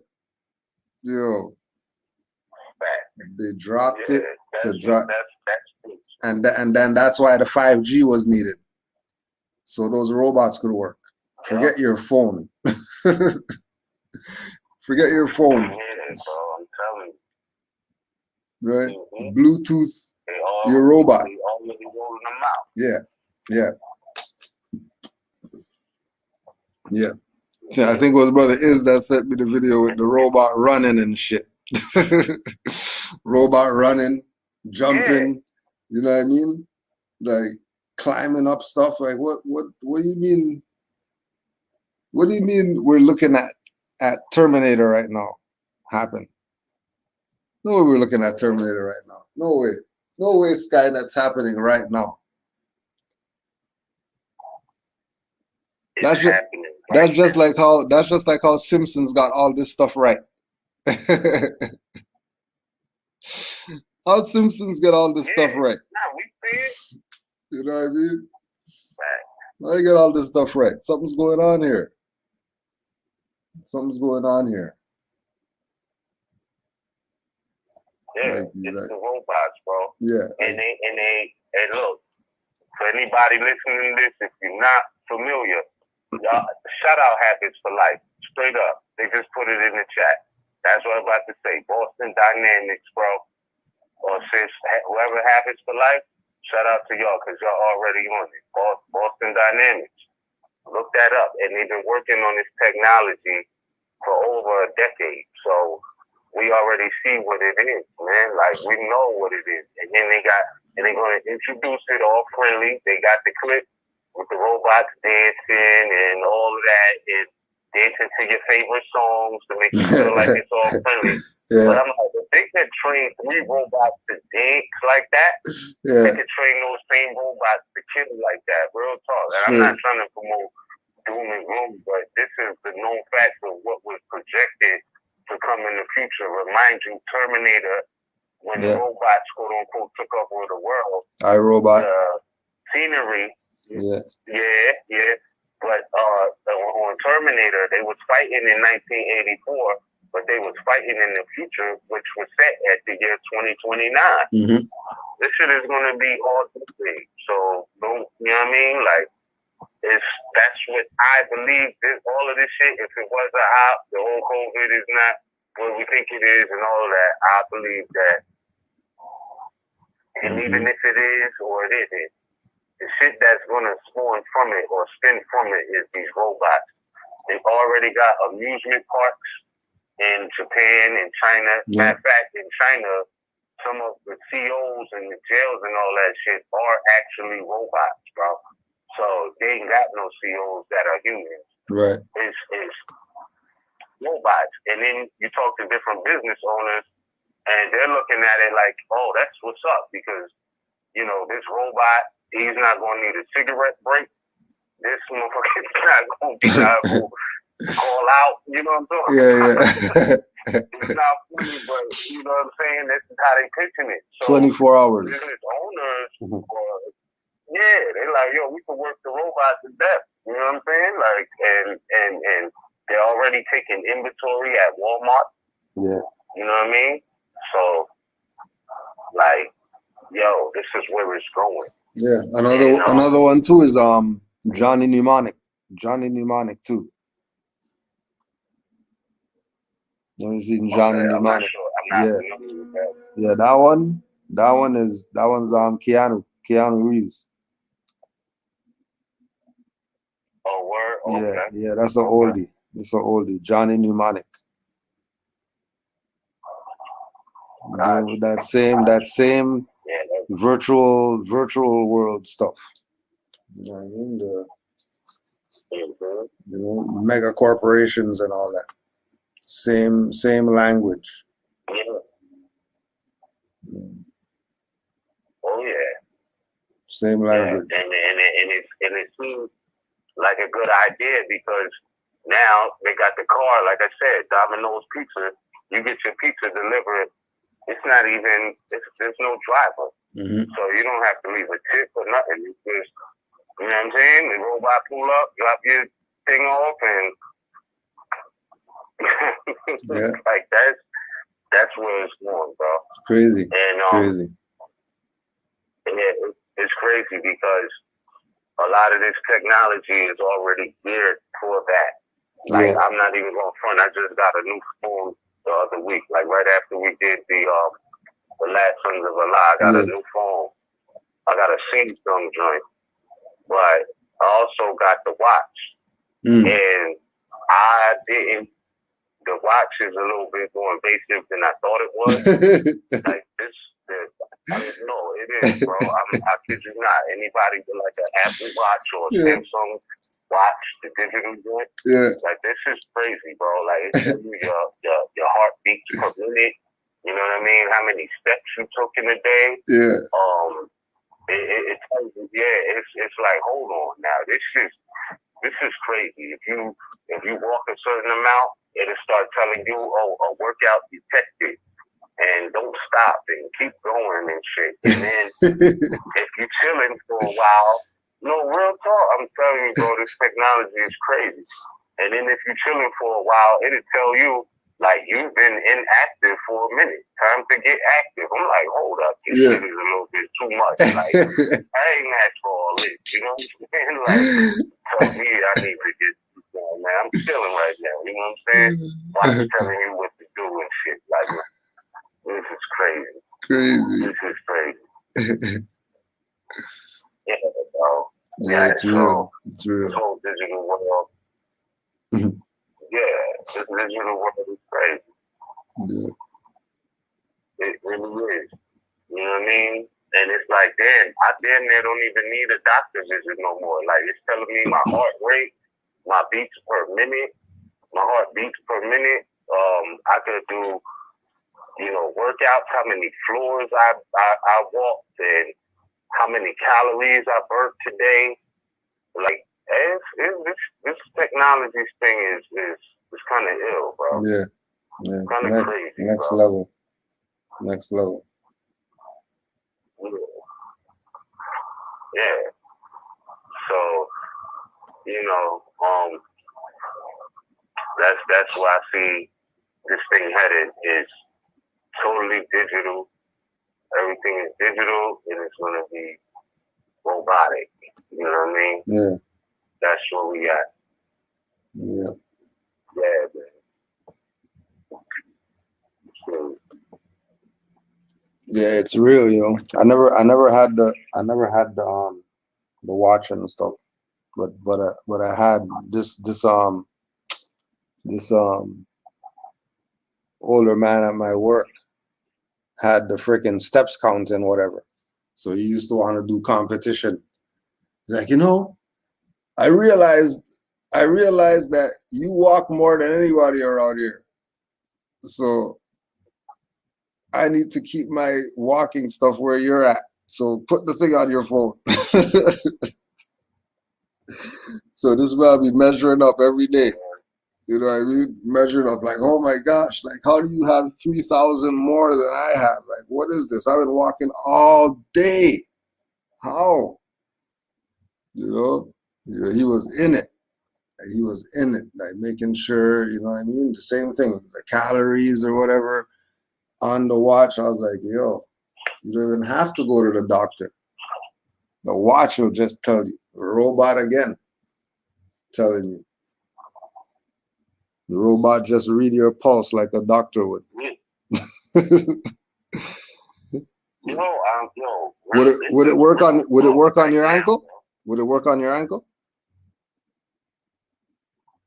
Nah, I ain't trying to do that, bro. But I'm sure, like, maybe, and now that you said that, I know people in life who have been on house arrest before, and they had those ankle break slits. Oh, yeah. The maybe that type of stuff was tracking that. Yeah, maybe they was tracking that back then. We just didn't know it. Now we know it. Yeah. They're selling the technology. Yeah. Yeah, like people have the ankle bracelet, and if he left the house or a certain amount of feet from the house, then, you know, it would go off, and the the parole officer, probation officer, whatever, contacted. Like, it's always a digital network like that. It's just now they're making it available to the public because they're going another way. So, like, what we get is usually like 10, 20 years behind anyway, you know what I mean? Mm-hmm. So, I don't think this stuff is new. It's just now the public is able to access it for their own use. But, yeah, man, this is different, bro. This is different. Yeah, I don't know, but I do know they got, like, they could track your sleep. Like, if you sleep with it on, it'll tell you how many hours you slept, how many hours you were motionless, how many hours you were restless, meaning like up, but still kind of sleep. You know what I mean? Like, you know that state of sleep where you're like up, but you're not up though? Yeah. Like, you know, like if slightest thing, like the slightest sound, you could wake up, but you're still sleeping, kind of. Mm-hmm. Like, yeah, they track all of that, bro. So I'm Yeah, like, you, hold on, if the watch could do that, maybe these phones been doing that, and they've been collecting sacred data. We just don't know. don't know. Right from your palm. Yo, Yeah. Moore just said about the robot prison guard. You seen that one? Yeah. Yeah, Absolutely. yeah. That's nuts. Because what are Yeah, they that's what I like? was saying. They got Yeah, them in yeah, China yeah, already. yeah. Yeah. But like, okay, so Shout out you. so what happens with so the people just become part of the depopulation program then? Because they're not needed. If they got robots to Right. do everything, all they got to do is depopulate the planet with some shot or whatever. Get rid of all the people, and then they could just sit here with them and themselves and their robots and enjoy life. Seems like a real odd life, though, to me. Like robots doing everything. Like that doesn't sound Yeah, well, that's what I'm saying. like that concept alone. That's why I really believe it. Don't. Yeah, that concept alone brings into question is the quote unquote ruling class artificial intelligence.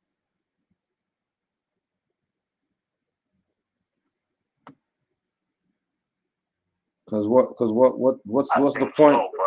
Like, what's the point of everything being artificial? GMO food that you're gonna get no nutrients from the body. You're not gonna get anything. So all this GMO food and people eating GMO food and all that, are those really people? Are those robots that the stuff's not? They're not eating anything. It's not real food. A robot could eat plastic lettuce. It's not gonna be an issue. You know, the mouth is gonna move, the whatever's gonna happen, but you know what I mean?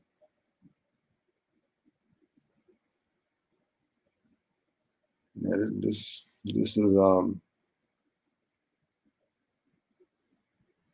because there's no way human beings would want everything artificial intelligence. It doesn't even make sense. Why would humans want that? Why would living, sentient, thinking, etheric beings want everything to be artificial?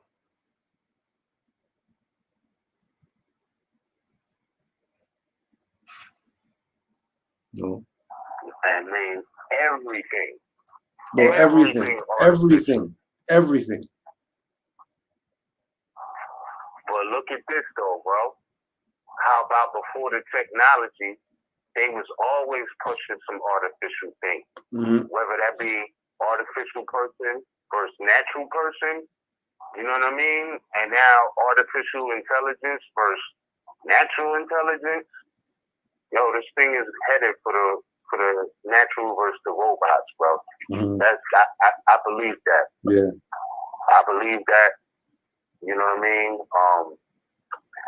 That's what I think we're looking at, like, because it's already here. It's not something to come. It might expand, and people will realize that later. But it's all. Matter of fact, I knew it was a wrap when you can walk into the fast food restaurants to this day, like before the COVID hit. You could go into fast food restaurants, Taco Bell, McDonald's, all of these places, and they had the digital screen where you don't even order with the cashier no more. You put your order in yourself on the screen, right? And they make your food in the back. So, and in the self-checkout lanes in Walmart, in the supermarkets and all of these places, like they're getting people used to becoming the worker in a sense for their own benefit, but not paying you, right? So, like, if I go to Walmart to cash out in the self-checkout lane, right, I got to do all the work that the natural worker is supposed to do, who's getting paid. You know what I'm saying? And it's like, why would I do that? Walmart is not cutting me a check. You know what I mean? Like, you know what I mean? Like, the worker is supposed to do this. You know what I mean? Like, the human being who was hired here is supposed to ring it up and bag it up, and maybe I help them bag it. You know what I mean? But all of the extra ringing it up and having to bag it, and that's just bringing in something new. Mm-hmm. So when they talk about industrial revolutions and all of that, like, yeah, the industry is being revolutionized in a sense, you know. So I don't know, man. This is looking crazy, bro. Real crazy. Super crazy. But you know, it's part of the plan. You know what I mean? They've been talking about it. They've been, you know what I mean, doing what they have to do, putting their stuff in place. You know what I mean? No, it's you know, part of their 50-year mandate. They knew what they were doing. If it's at this spot right here, then they knew what they were doing. They knew what they were doing. That was the realest one. Shout out. The COVID is to bring in the Android age. That's really what's going on right now. That's really what's going on right now. Take it or leave it. Shout out to brother Islam too. Islam. His base says this in the chat. He says, or she says, Islam, AI may not be bad. If everything is ran by AI, humans are then free to do whatever with independent thought. The mundane is done. AI. Yeah. Just a perspective. That is true too. Yeah. Like, that could very well be true, because before everybody was kind of like forced in a sense to deal with it or be left behind. You know what I'm saying? Like, it was a good thing for the underprivileged, if you will. Mm-hmm. Like, you know what I'm saying? You've seen a lot of people come up in the digital age, and not off no BS either. You know what I'm saying? Like, really, it helped, you know? But at the same time, you know, everything has its pros and cons. That's what I'll say. You know what I mean? Pros and cons. Professionals and con artists. You know what I'm talking about? Yeah. Yo. Yeah, you know what I'm saying? So, I don't know, but I know this, that,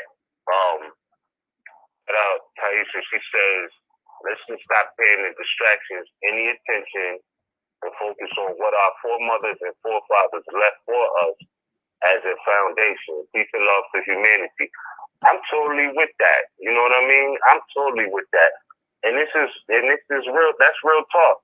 And this is a thought I had to myself.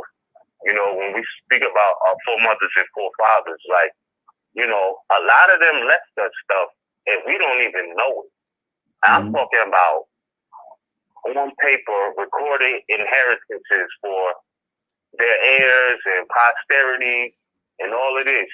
And some of us don't even know our great-great-grandma's name. You know what I'm saying? So when we talk about what our ancestors left for us, what's the starting point? Is the starting point Nobu Ali? Is it grandma? Is it great-grandma? Is it great-great-grandma, grandpa? Like, where are we starting at?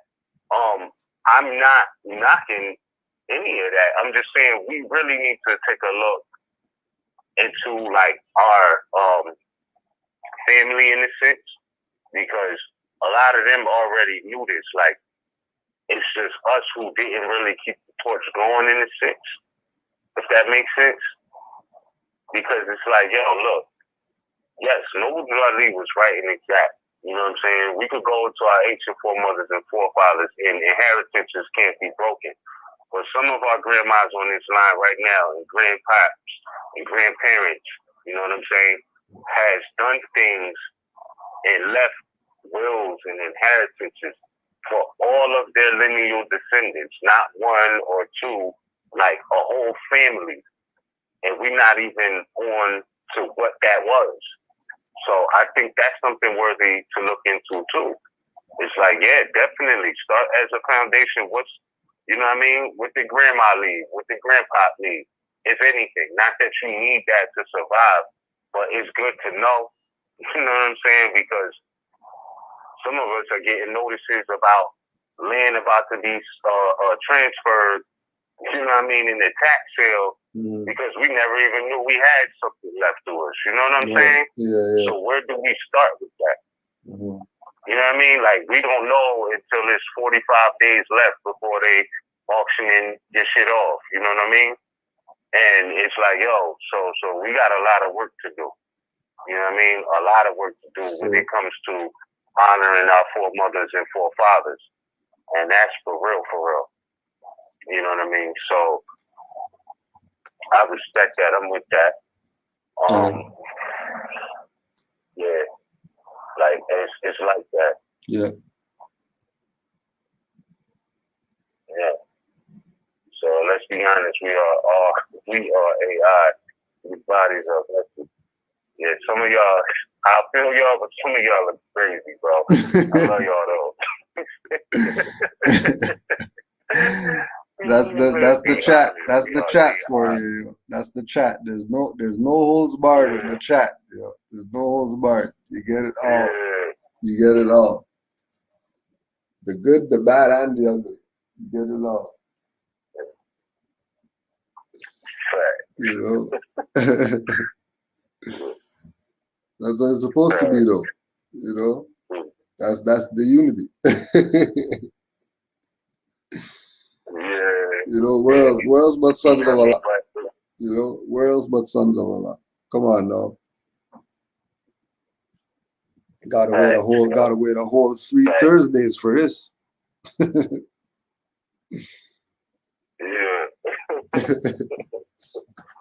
No. Yeah. And I ain't even mad though. Yo, that's crazy, bro. But I say this, when it comes to intelligence, I feel like, and it's not even a feeling, it's a fact. You know what I'm saying? Intelligence is in everything natural, right? Because we qualify in natural intelligence versus artificial intelligence. Right. And if y'all can stay with me in this, I just want to explain, like, intelligence is in every natural thing, down to the smallest living organism, right? Like, and I'm going to give y'all an example. A few years ago, I had a bunch of Venus flytrap plants. You know what I'm saying? Y'all know I'm an earth sign, etc. And, you know, the symbology of Venus. And, you know, I was just trying to tap in a little bit to something natural, but kind of exotic. So I had a thing for Venus flytraps for a minute, right? So, you know, these are the plants that, like, if a bug touches it, it'll close up and, like, suck the juices out of it, right? So keep the intelligence though, right? So I had like 4 or 5 of them sitting in the windowsill, and one morning I woke up and a spider had spent a web, throughout the Venus flytrap without ever setting the Venus flytrap off. I don't know if you can picture this. Yeah. You know what I'm saying? But the spider basically trapped the Venus flytrap because of its intelligence. Yeah. No, I'm serious, bro. This shit was the wildest thing I ever seen. Like, yo, so you mean to tell me a spider took the time to know that this plant is a trap, and then with his web trap the plant? Like, I can't explain it, but like, natural intelligence is a real thing. Yeah. Artificial intelligence. Like, the spider knew, hold on, the only thing that's going to protect me is if I wrap this Venus flytrap up. so that it can close or whatever the case may be. Mm-hmm. And to have the precision, because it did this to like 4 plants, Yeah. right? And all of them had multiple, like, traps on them. Yeah.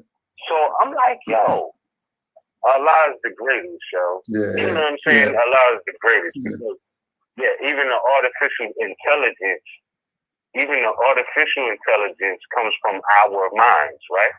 So that type of artificial intelligence is really a reflection of the natural intelligence of humans or natural people. It's not new like that. It's just like, these are supreme thoughts manifesting in the 3D world, and we call it artificial intelligence, right? Yeah. But it's still a reflection of the natural intelligence. Mm-hmm. You know what I mean? So it goes to show the power of the mind, because it's like now, and it's funny, like we see times change. Like I remember coming up, my mother had a conveyance that had an actual car phone in it. Yeah. And some of y'all remember the big clunky car phone, Yeah. right? You know what I mean? They used to come with in the 80s, early 90s, like you was lit into your car phone in it, right? Now, now it's like you can get a ticket for talking on the phone. Right. You see what I'm saying? So it's like things are changing, constantly changing. But because it was a time where this was the norm. And then before that, it was a time where like most of our parents, those of us who are 30 and up, and maybe even we could go lower than that, but most of our parents, grew up in an era where there was no cell phones or none of this. And they still had the intelligence to know exactly where to meet up and when to meet up with their, associates or friends or, you know what I mean, peers or whatever. Yeah. Right? So, you know what I mean? Hey, look, if it ain't no phone to hit me on, you gotta be there. If you ain't there, you ain't there. But you can't call me if I'm out. You know what I'm saying? Because there was no cell phones or none of that.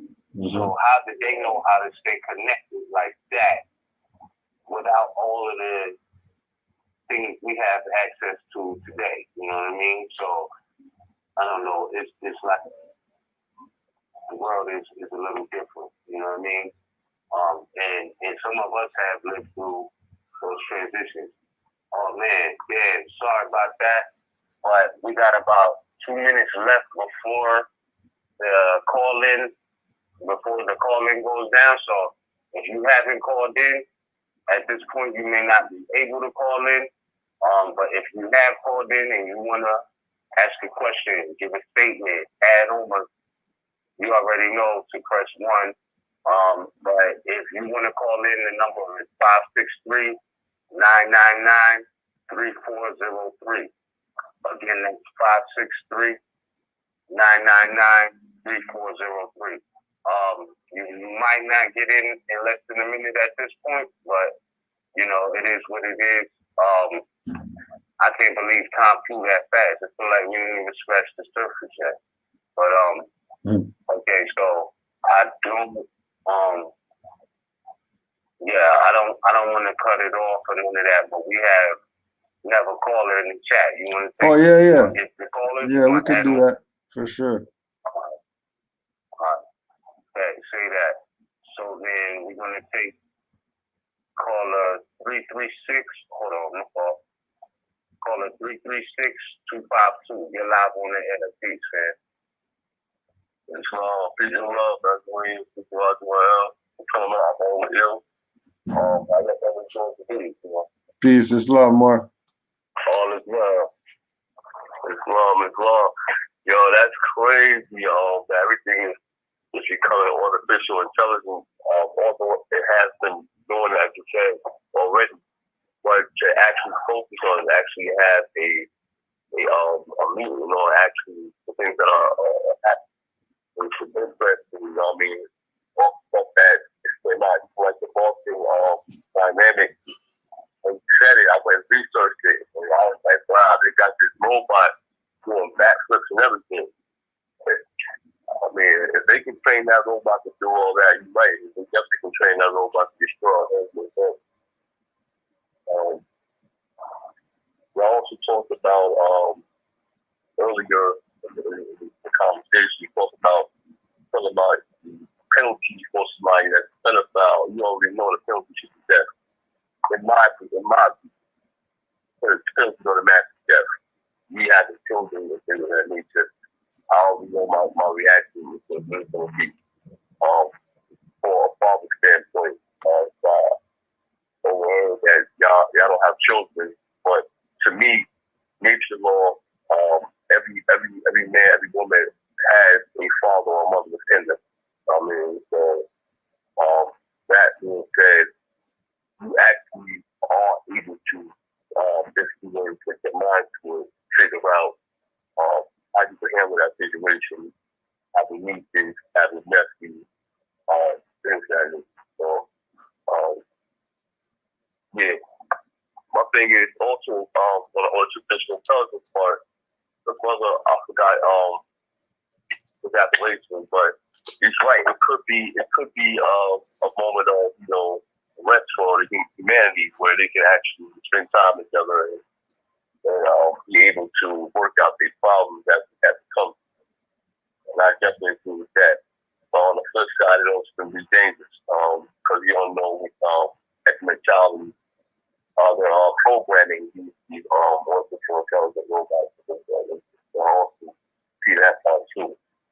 But also the sister who brought up, honoring our forefathers and foremothers, that's definitely a plus. That's definitely what our prophets instructed us to do anyway, and enforce the Constitution. So definitely I agree with that. I'm definitely with that.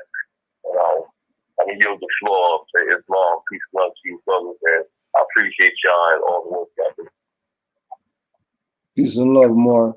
Islam to you. Like, wow. Give thanks for calling in. Absolutely. Absolutely. All right, good brethren. So, indeed, I guess tonight we're going in. We don't have too many callers with their hands up, but we can still talk on a few things. That's not about nothing. So, yeah, man, I just feel like in these days and times, things are at a culminating point. I don't have any fear about anything, but I refuse not to analyze society for where it's at today. You know what I'm saying? Yeah. Yet we are creators and we create our own heaven and hell.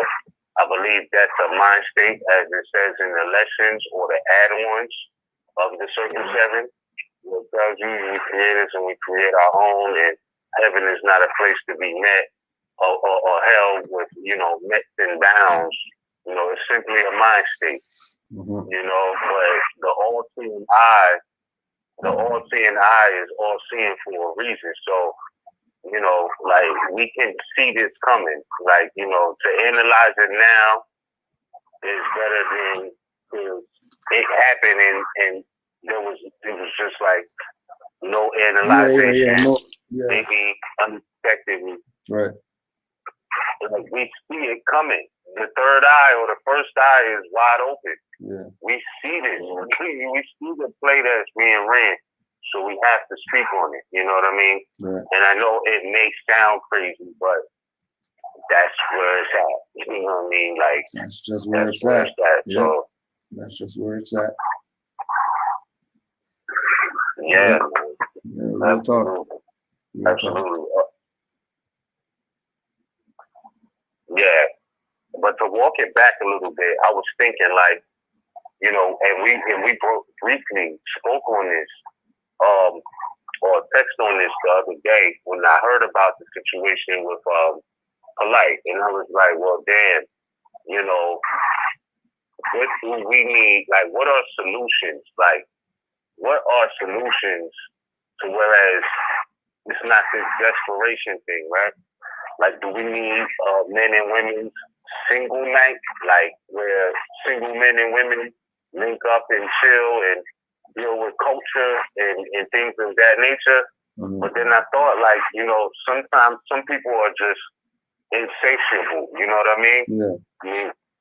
Meaning nothing to satisfy them, because you got people who are, you know, polygamous, have multiple wives. And again, I'm not saying the brother is innocent, guilty. I'm just analyzing the situation. Again, Mhm. you know, and it's like some things, it don't matter what you do. Some people have a lower self drive. You know what I'm saying? Yeah. But where is that at? Like, the more Science Temple talk about uplifting fallen humanity, we talk about honoring our foremothers and forefathers, but you know what I mean? What are we going to do to keep their legacy alive? Because what were they doing? They were being fruitful and also multiplying. Right. But we're in the times now where it's like, that's almost dangerous. Yeah. You know what I'm saying? It's almost dangerous. Like, you can have a partner, y'all produce a child, and then, you know, the parents are enemies almost. Like, Yeah. that shit is happening out here. Yeah.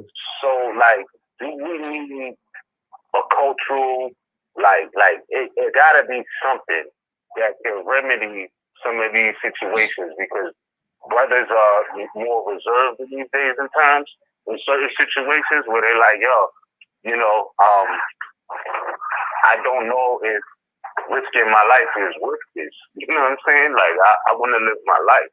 You know what I mean? And then there are situations where people are getting together, but there's no legacies being built. Mhm. You know what I mean? Like, they're just, it is what it is. Like, you know? So, with it, you know what I mean? Would that be a good idea? Because, I mean, that's still social civics, you know? Some sisters, like I said, you know, if she can't go to establishment and have a adult beverage legally, lawfully, whatever, like, then, you know, you need not be in that situation as a grown ass man. You need not even be dealing with that, right? Unless, you know, the parents are around. Yeah. You know what I'm saying? Like, that's a fact. But now for those who are, you know what I'm saying? Then, you know what I mean? Like, we need a criteria of, or outlet where it's like, okay, you know, I'm a more conscious, you know, I'm aware that I'm a more, you know, and I'm in a room full of people who are also aware that they're Moors. Yeah. And it's just a socialization night, Yeah. right? Because socialization is not against the, you know, lessons of Noble Drew Ali. I mean, even in the Circle 7, it talks about the social duties. So what environments can we create whereas this could be the norm? You know what I'm saying? Mhm. Whereas, you know, you're not out trying to, you know, basically win a lucky strike or hit the lottery with your chances of finding a mate that you feel as though is on your level, Mhm. when you know that this particular society or group of people are on a certain frequency or maybe the best selections for what you're into. If it's about that, you know what I mean? Then Mhm. if, I don't know, maybe we should have legacy night or whatever it is, man. I think it needs to be more environments. And I know it's kind of crazy now, especially with all of this social distancing. And, you know, I know they're trying to do part 2, 3, 4, whatever this is. I believe, you know, in the fall, they're going to, no, real talk, they about to introduce mask mandates and all of that, reintroduce them back in. We see that coming too, so I'm not going to be surprised. But it's like, in these days and times, you go out, you can't even look people in the face no more. You Yeah, know what that's I'm over. saying? So you don't know who you're looking at, Yeah. talking to. You know what I mean? Like, Yeah. what sacred space can, and does this need to be something that happens, you know, all across the continent in the sense of creating these environments? You know what I mean? Yeah. Where there can be a mature, Moorish, singles night, maybe children's night with the parents and the whole nine. You know what I'm saying? I think that would be a nice add-on because, you know, let's say, well, yeah, you can meet your wife or your husband at the temple, but you know, the rules of the temple is really not necessarily that. Like, you're not going there to do that. You know what I'm saying? Yeah. That's kind of like akin to, you know, brothers saying, well, all of the women is in the church. Go to the church if you're looking for like, you know what I'm saying? You don't want to disrespect the sacred place like that. You know what I mean? So what is the environment? What is the event night for that? You know what I'm saying? Where that is the agenda and objective. You know what I mean? Does it need to start young? Does it need to be, you know, 25 and up? Does it need to be, what needs to happen? But again, like I said, some people are insatiable. So even with all of that, people could hook up and then end up being, you know, predators still. So I don't know what's going to stop these ills of humanity. You know what I mean? Like, there's some serious ills in humanity right now, bro. I don't know what's going to stop this shit, but, you know what I mean? I mean, you know, and you said it just at the end there, you know, that it starts with the young, you know what I mean? Making sure that they know. So them moving forward could create the change. You know, that's the only way the change is going to happen, that they're taught right. Once they're taught right, then things would start turning for the better. But if we're looking at stuff got to be right, and we're trying to see it, it's probably not gonna really manifest like that. You know, we'll get glimpses of it to see what it could be, but the actual fruition of it, it has to be for the younger ones to see it fully blossom out. You know, and it's starting with them being the generational curse and enders. You know, that they're gonna do natal charts before they get with a maid, and they're gonna get with somebody who, you know, they're gonna be committed to forever because of you know, the principles that are there. You know, once the young grasp it and the young take it on, you'll start really seeing the change. The change after a certain age is really for self. It's not really for the whole like that. It's really for self. You know? Well, I say this too. I remember when I was in high school, my mother and Todd was breaking this science down to me that, like, that's what the cotillions and the proms was actually for. Yeah. That was the purpose of that. Like, the cotillion wasn't a European thing. Like, they got that from Moors, where the woman was of age, she came or was coming of age and would be presenting herself to society. You know what I'm saying? Prom was kind of like the same thing, but let's be real. I mean, some people still make it all the way through, you know what I mean? But how many people are really still with their high school sweetheart? I mean, I'm not saying that it don't happen. I'm not saying that, you know, it's not sisters from high school that I'm still good with, but, you know, at a certain point, you may outgrow what you once were. You understand what I'm saying? Like, or where you once were at in life. So I'm saying that to say that, you know, I think that there should be a certain type of environment for conscious Moors to, you know, mingle. Like, I just feel like maybe that's a good idea. Maybe it's not, I can't say it'll stop all of the ills of the world, but it will be able to, you know what I'm saying, weed out some of this stuff. Because, I mean, again, you know, if you got multiple wives and that still ain't enough, then what you know what I mean? What's the answer to that? What is the remedy for that mentality? Is there one? You know what I'm saying? I don't know. But I think that, it shows once again that I don't know. I think we're gonna have to have this conversation on another class. Yeah. Like, no, real talk. Like, as sons, like, is that the answer? I mean, like, I don't know, bro. I'm gonna leave that there for now, though. It's love, bro. That's a crazy one that you just brought. If you got 12 wives and you're still going after the thing, something's definitely wrong here. Something's definitely off. Yeah. Here. Something's off. This can't be legitimate if this is the case. It can't be. It can't be. No way. No way. Something's up. Because, 12 wives, you can't want more stuff after that. Like, come on. Now you're just being greedy now.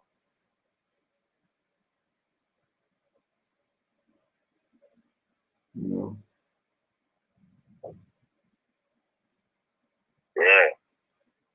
I mean, but again, yeah, Taisha says in the chat, nobody should be looking for a mate. Mm-hmm. You should be seeking within self. Then a beautiful union will begin, but the way stuff's set up, can't trust your own. And that's true.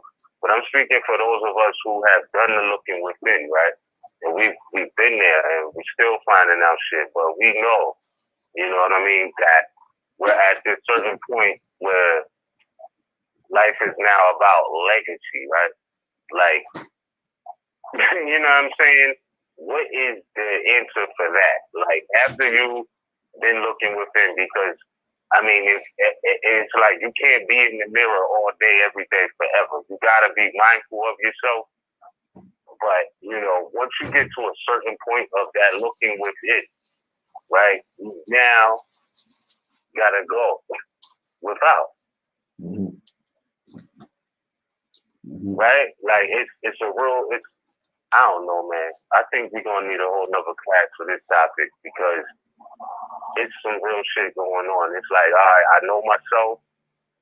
I know my ancestors. I know what's in front of me, right? Like, you know what I mean? But it gets to a point where it's like, all right, now you reflected on all of this. You know yourself.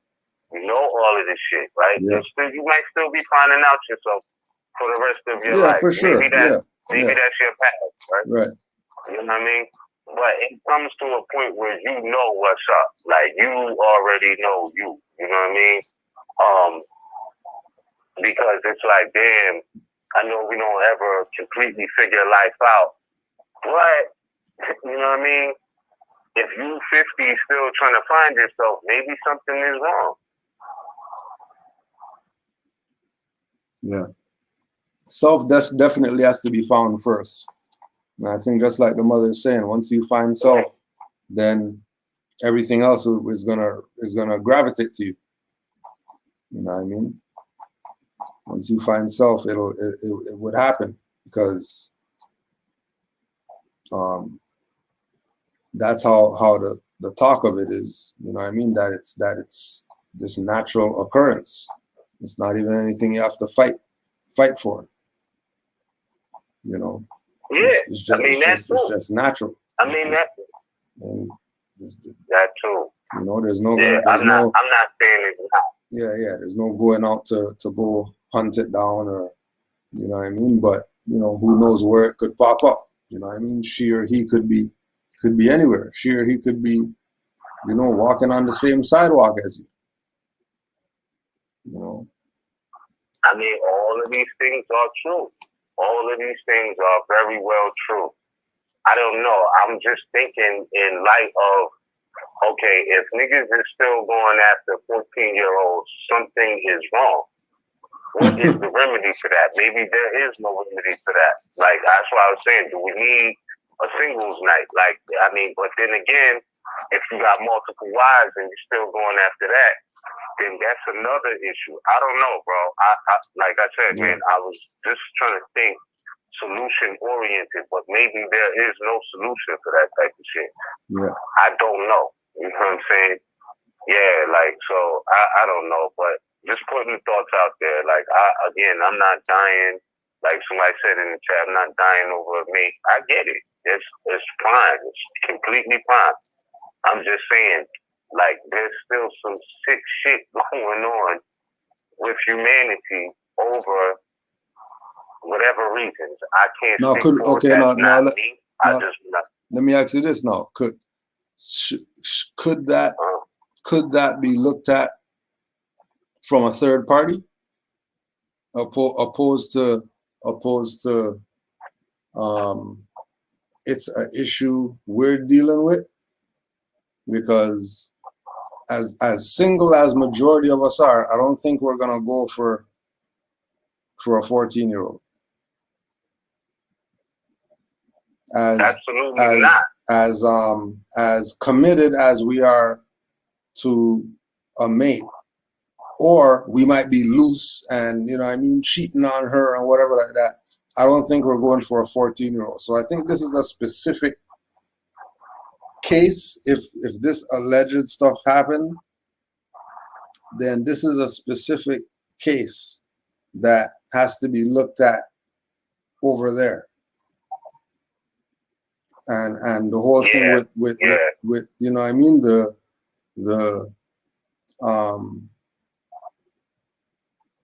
whole thing with the singles night and you know, Moore's trying to put this thing together is sort of our solution that came out of this event, but the event doesn't have anything to do with us. The event more inspired thought, yeah, the event more inspired thought for us to, you know what I mean, get ourselves together on a certain level. You know? Major facts, bro. Major facts. Like, yeah, there's no defense for the accusations or the allegations as far as, you know, we're concerned as far as that being a right or wrong thing. Like, it's non-defendable. Maybe he has a defense in the court or something that will stand up. You know what I mean? But you know, that is, I don't know what, that's some whole other shit that ain't got, like you said. Okay. Thought about that. No, go ahead, Mark. Yeah. Nah, I don't know. That shit's just crazy, bro. And again, it gets really tricky when we start using this word community, right? Like conscious community. And this has been a thought on my mind for maybe a month or two, and I never got to really share this thought. But I don't think I'm the only one that heard this. Now, we know on the line that we're not Negro, Black, or color, but I also hear them referring more often than ever to Black as a community. Like, they're not even saying Black people no more. Like, a lot of people are saying the Black community. You know what I'm saying? The conscious community. And there's no tangible address. There's no, you know what I'm saying? You can't pull up on it. Like, you know, what do we mean? The word community is being utilized too loose. Utilized too loose, if you ask me. I don't get it. You know what I mean? Because if you want to say, well, the quote unquote Black community is places where our people live, you know what I mean? And it's like, I don't really feel that either, because, you know, there's like still really no ownership. And you know what I mean? Like, so I don't know. It gets murky with this word community. Yeah. Like, you know what I'm saying? We don't grow up in the same neighborhoods or none of that. Like, so I don't know, man. Shit is kind of weird out here right now. Well, please, Moore, somebody in the chat, you know, somebody in the chat was asking, something went down with MHHS on Tuesday. What you mean? I don't know. Somebody in the chat said if MHHS, if they stop the MHHS broadcast or something. They're still. Nah. Oh, okay. We here right now, no. Oh, okay. I see Glamour Push as Ms. Rain and Cujo. Why did Mama Roz and Anna E stop MHHS Eyes Wide Open broadcast? They didn't. They just did one yesterday and Tuesday. Yeah. So I don't know what you're talking about. But on that note, I almost forgot, bro. It really just hit me. Can you believe it, bro? This August, this month, we're in the month of 8 years of MHHS Blog Talk Radio. So, you know what I mean? This is, August is always the anniversary month of each year it initiated for MHHS Blog Talk Radio. You know what I mean? And, Sons of Allah definitely started the march after that on March 21st. Yeah. The New Year. So, shout out to them. You know what I'm saying? Yeah. Absolutely. Shout out to them. Yeah, they just did one yesterday and the day before. But on that note, y'all pay attention to RV Bay Publications because my mother will be doing a live virtual class, a visual virtual class, September 9th. Y'all pay attention. I believe it's at 7:30. So if y'all pay attention, RV Bay Publications homepage, the link to join that live will be posted there. So y'all could tune in. You could expect that maybe within the next week or so. So yeah, you know what I'm saying? Yeah, shout out to Glamour Post. You know what I mean? Glamour Post 32. Yeah, tune into that and share that. You know what I mean?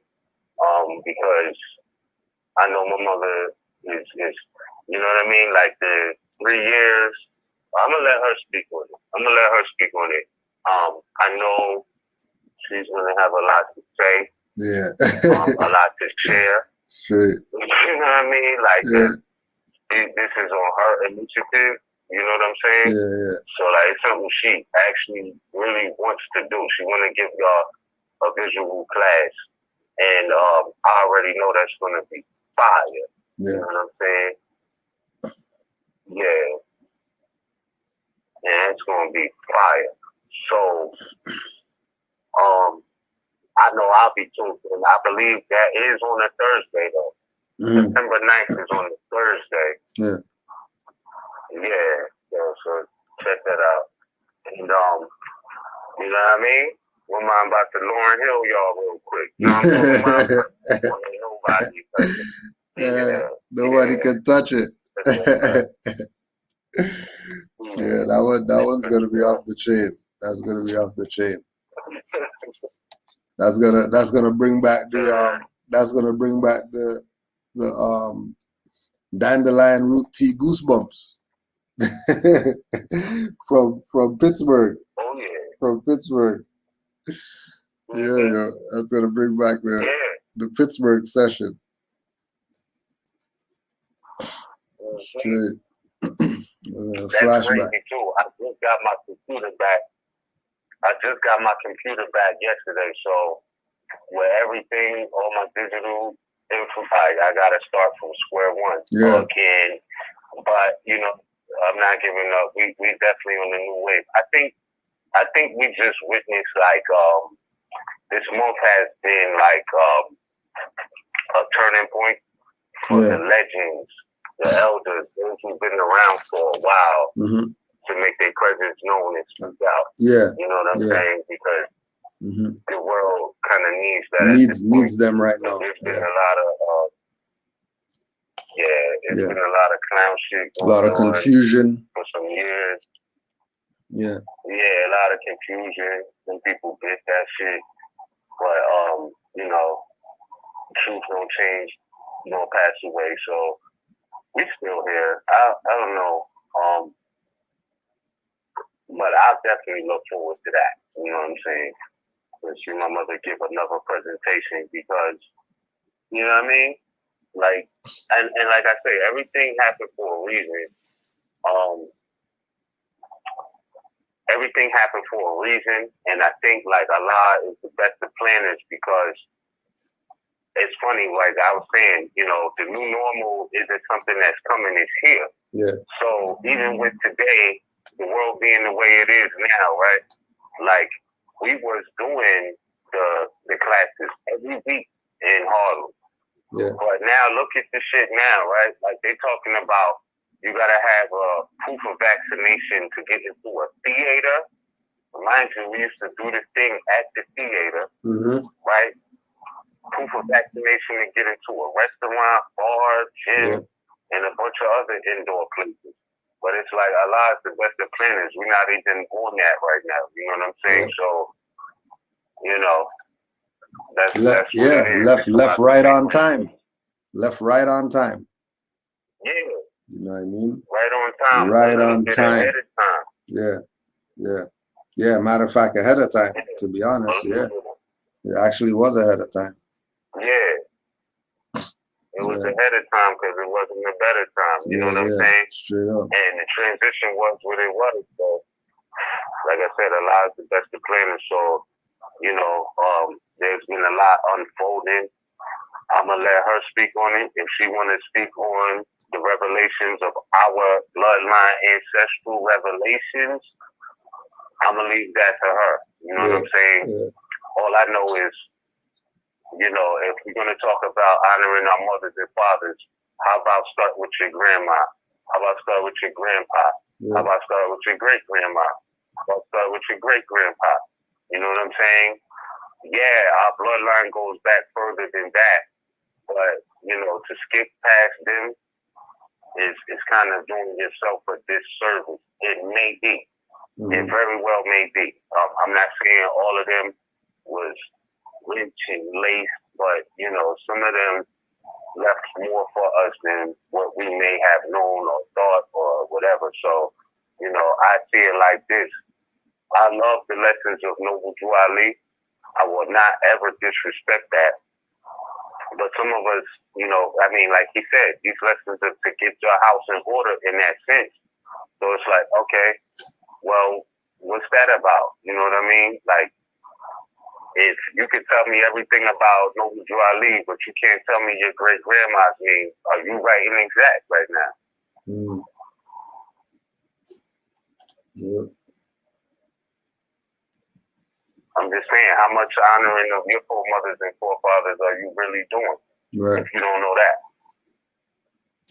You know what I'm saying? So we got work to do. It's not to discredit anybody's message or other work. But, you know what I mean? We got to really look at the shit we be saying and take that serious if we mean it. You know what I mean? Like, that's a fact. Going back to what you were saying earlier about analyzing. Yeah. You got to do that external, but you also have to do that self-analysis. And that self-analysis dealing just what you're saying, dealing with our foremothers and forefathers, and you know, what did they do in time that we're relative to, opposed to time that, you know, 50 billion years ago. You know what I mean? Because there's always something there, even when you go to the thing of you know, well, there's nobody to ask, or you know, there's no whatever. You know, there's always something. There's always something. There's always some record of your foremothers and forefathers once you know who they are. And if you don't, then skip them and go to people before them. You know, if you really have nothing like that, then, you know, don't cry over spilled milk. Just wipe up your milk and go get some juice. That's, you know, no milk until next week. Don't even sweat it. You know? Yeah. But yeah, you gotta know. You hear them say it all the time. Yeah, you hear people say it all the time. We got the tea, I got the tea. Well, you know what I mean? And some people got the tea, some people got the juice. Yeah. it depends on are you a chatty patty or you about that life. You know what I'm saying? Right. So y'all can keep the tea. We're gonna keep the juice. Y'all do y'all. We're gonna do us, and that's gonna be that. And you know, hopefully we could meet on common grounds. But chatty patty shit is not gonna work forever. You know what I'm saying? Like there has to be action involved, and it starts with yourself. You know. Right. And like I said, you know, at the end of the day, like I respect. I know we come from a great lineage as a people, but we can't talk about how great that lineage is and then act like grandma didn't exist, act like grandpa didn't exist. And we're just going to go back to, like, you know, all of the messages you have in your DNA somehow was passed down. You know what I'm saying? So we got to get right on many levels. Yeah. You know what I mean? Straight up. So that being the case, man, we got about 24 minutes left on the live feed of the Blog Talk. Oh, hold up. We got a caller too. I already know there's got to be Brother Balanzi. So let's see what Brother Balanzi talking about. Yeah, peace. Yeah, peace. Yeah, Peace. Islam, boy. Yeah, yeah. Peace to the Moor's family. How y'all be out there? Everything's peaceful. All is well, man. How about yourself? Everything is good. Everything is good. So, I like what y'all was talking about, that bugaboo virus that they giving out here in the world. Y'all right on point with AIT and all that good stuff that's happening. You know that's serious, and it ain't gonna affect those that are intelligent, that knows what's going on out here, especially if you into your health and your well-being. You know, because mainly it's all a mind control game going on. And they say all this stuff is connected to this EMF and that 5G and that oxygen level. If you ain't breathing proper oxygen in by weighing those toxic masses. So I want to read something to y'all real quick so you all can hear how they planned this whole thing out. They want to make everybody into cyborg. That means they want to make humans into robots. So it's saying that it's taking over the DNA with these nanochips. So you know what nanochips are, right? Y'all aware what the nanochips are? Technology? Yeah, Islam. Yeah. Like in the phone and all of that? Yeah. I mean, yeah. I'm saying it's on a lower, on a lower frequency level, dealing with the Luciferian people, the people that deal with Luciferian. You know how they deal into that realm where they want to control everybody and have everybody under their, clutches. Dealing with poverty, they have and they have not, and they want to make the ones that, they phased out the middle class. They don't want no middle class around no more. So they figured that by them doing this, and they've been doing this way before they released the bugaboo shot, they knew that these little microscopic nanochips that they put in these vaccines and people that bodies are compromised, once it gets in your body, it starts moving around and altering your DNA.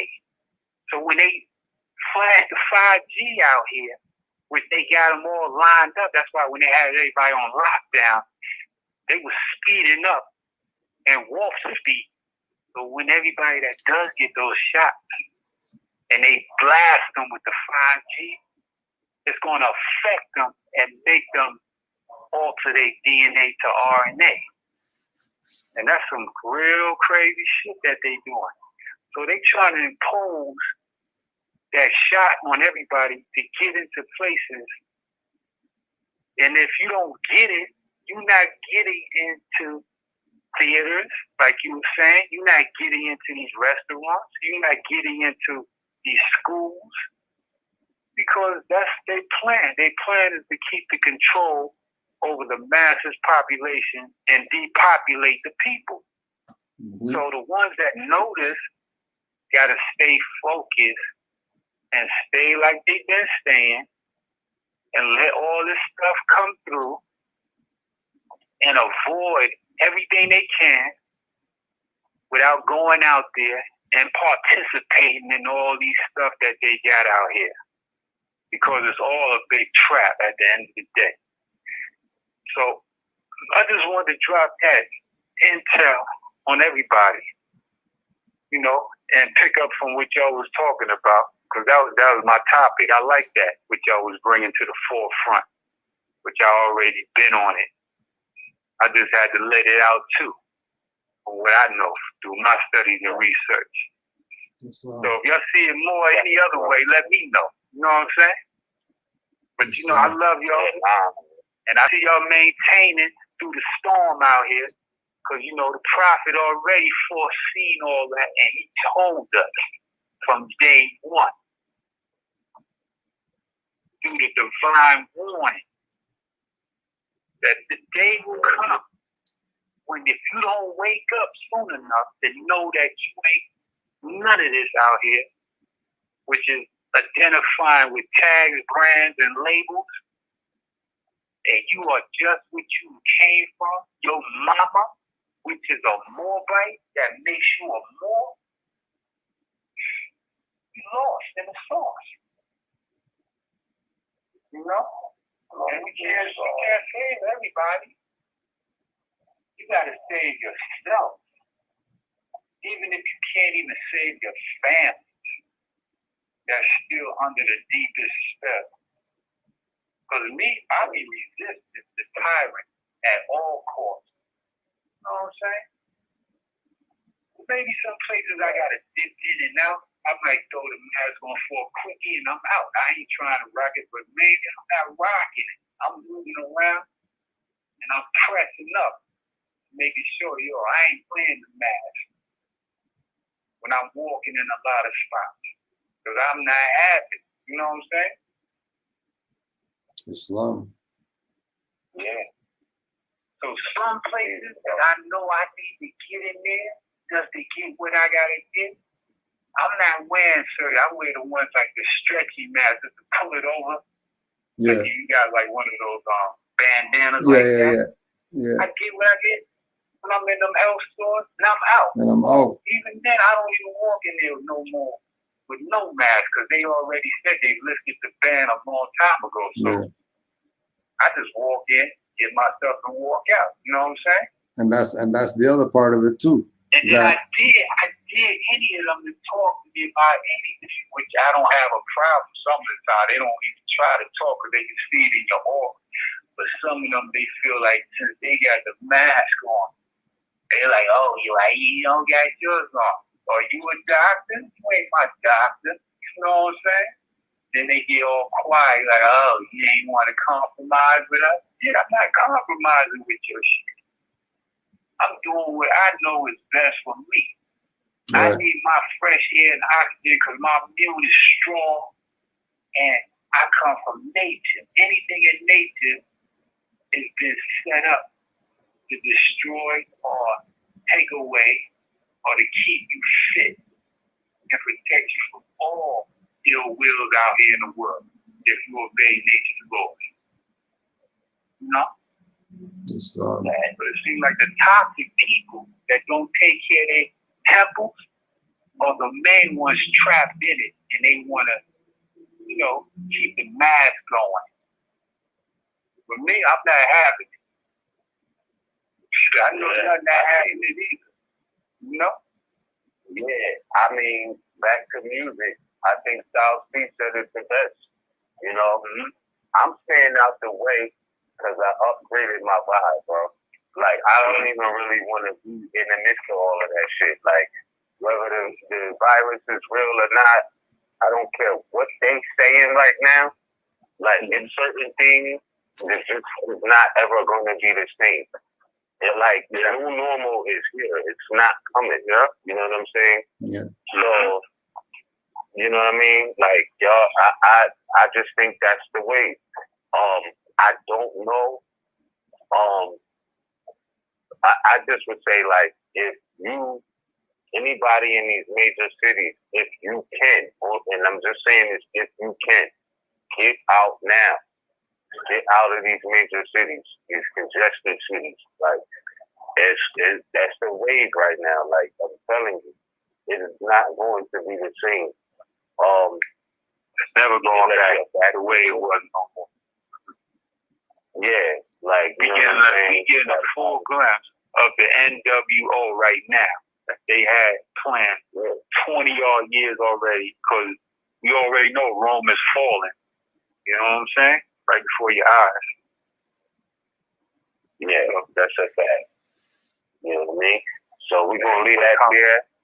Yeah, I yield the floor. And it's good to hear your brothers still in the mix doing what you got to do. Keeping the message out going, you know? You know it more. RV Bay, boy. Never fall down. Yeah. Keep kicking. Yes, sir. And take on the thinking. You know what I'm saying? Straight.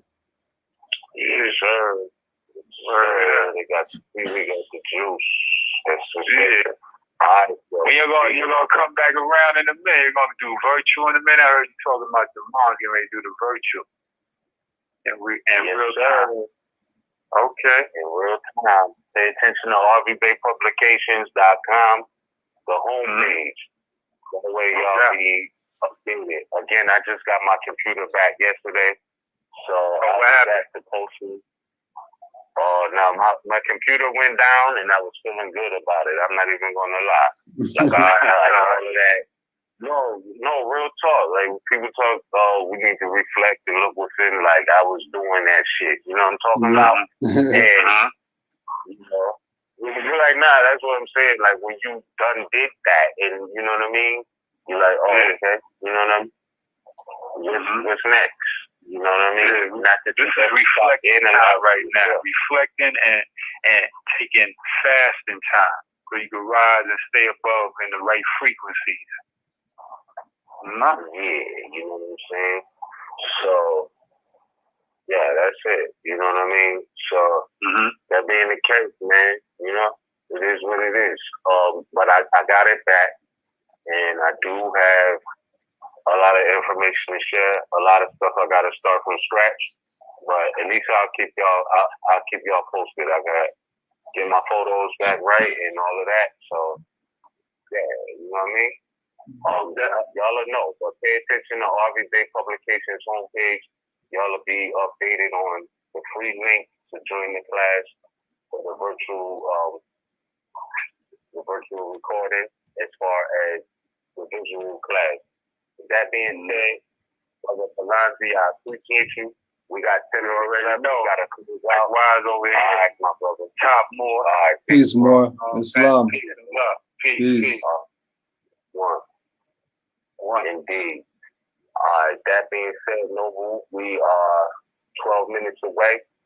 You know I gotta spin us out with something, but anything you want to say in closing? Peace, Moor. Just honors again to the mothers for MHHS, Eyes Wide Open, and RV Bay Publications, because I can talk for a lot of the Moors out there that without MHHS and RV Bay Publications, the mind wouldn't be where it's at to be able to see what's really good. You know, they put in a lot of work. So, you know, give them their honors, being that it's August and all that stuff, and the honors are due anyways. So just honors, supreme honors, and glad that you got your stuff back, so we could get some Mantis Views 29 going on again. You know, and again, it's a new, everything's a new level. You know what I mean? All that happened to bring it to a new level right now. So I know you got something in the works. We'll definitely be in tune for that. You're gonna love this one. Yeah. Oh, and don't forget You're don't forget the Moabite Sons. You can get that at khalifamedia.com. And you can also get look out for the new book that's coming out.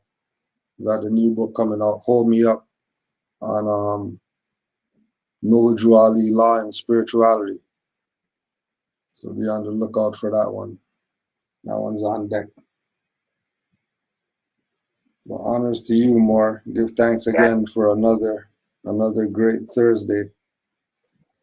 It was a good freestyle tonight. Likewise, bro. Likewise, indeed.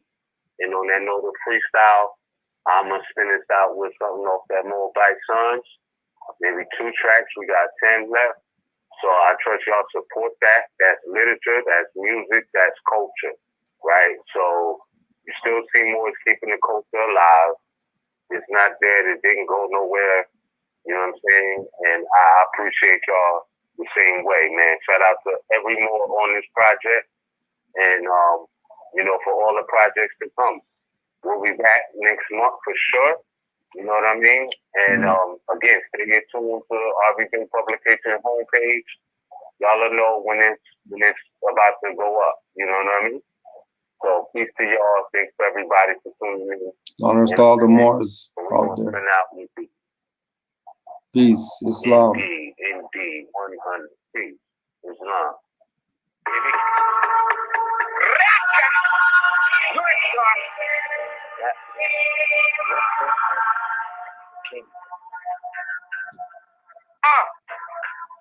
Read off the pay every day.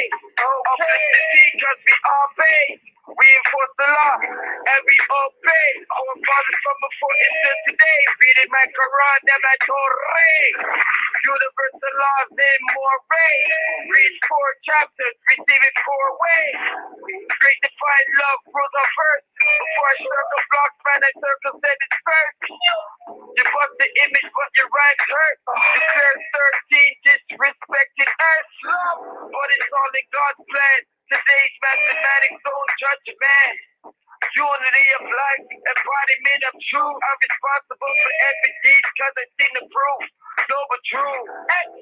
You have to draw it out for you, cause nationality is not a color I can use. There is standing up my prayer, even without shoes. On the highest authority, spirit of blue. Market coffee, whirlwind times 2. The world's in the wind when the trumpet blew.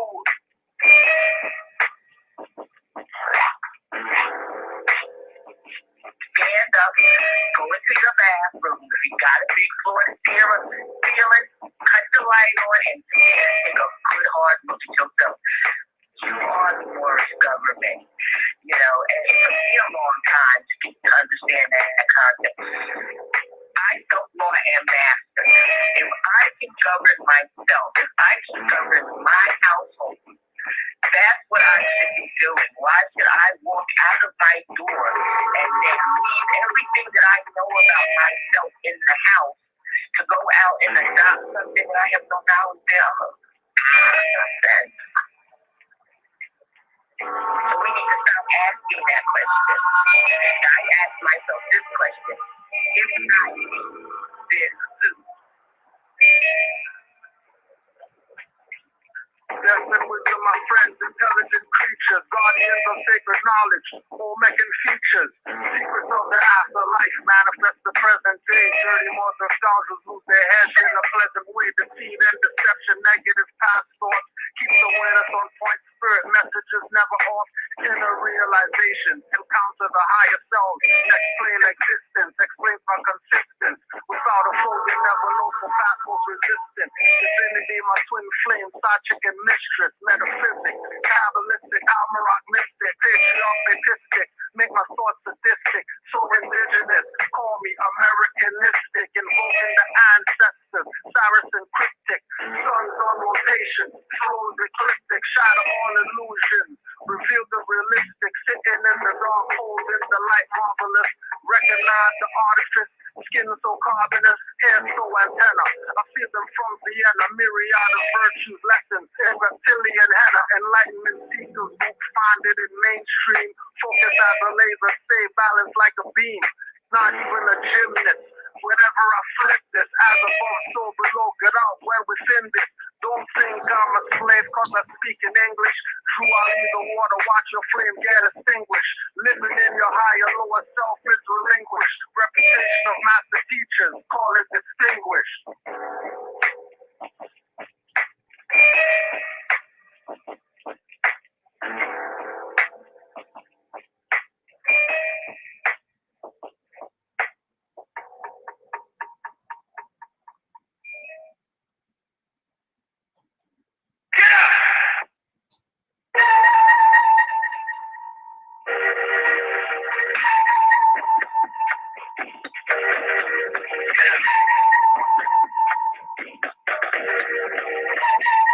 That African king shit. Talking that African king shit. Talking that African king shit.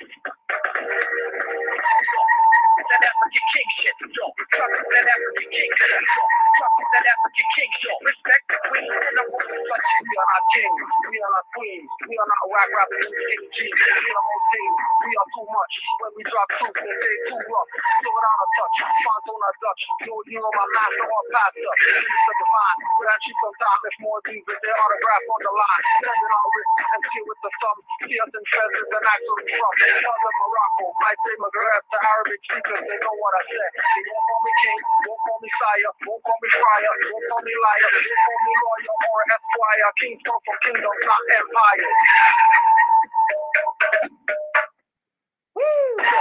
That African king shit, yo. Talking that African king shit, yo. Talking that African king shit. Respect the queen and the woman such it, yo. That African king shit, yo. Talking that African king shit, yo. Talking that African king shit. Respect the queen and the woman such it. To the ancient move, rock, we don't stop, we gotta move, we don't stop. Eddie Murphy, I joke that. Oh my God, wait, this be the boat, coming to what I've been here, land of the west, 5 points on this, coming to check. Emperor with a family crest, stay led, money the contract, outlaw, put you in combat, so far gone. I'm a Moor on my lawn. If I was black, man, the cross would be gone. Figure that same old song, had a boy up, home and strong. War with wisdom, teach your kingdom, original syndrome, strong defense. I make some east to the west, east to the west.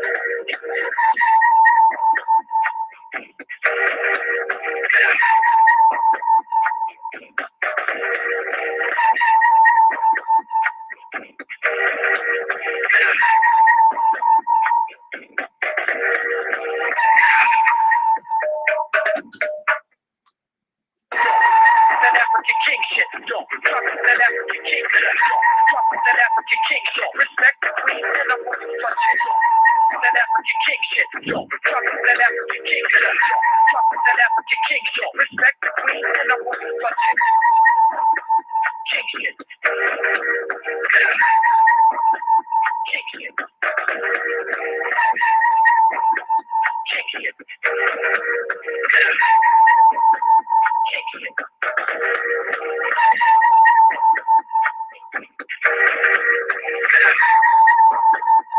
Respect the queen and the woman such it, yo. That African king shit, yo. Talking that African king shit, yo. Talking that African king shit. Respect the queen and the woman such it, yo. That African king shit, yo. Talking that African king shit, yo. Talking that African king shit. Respect the queen and the woman such it. King shit. King shit. King shit. King shit.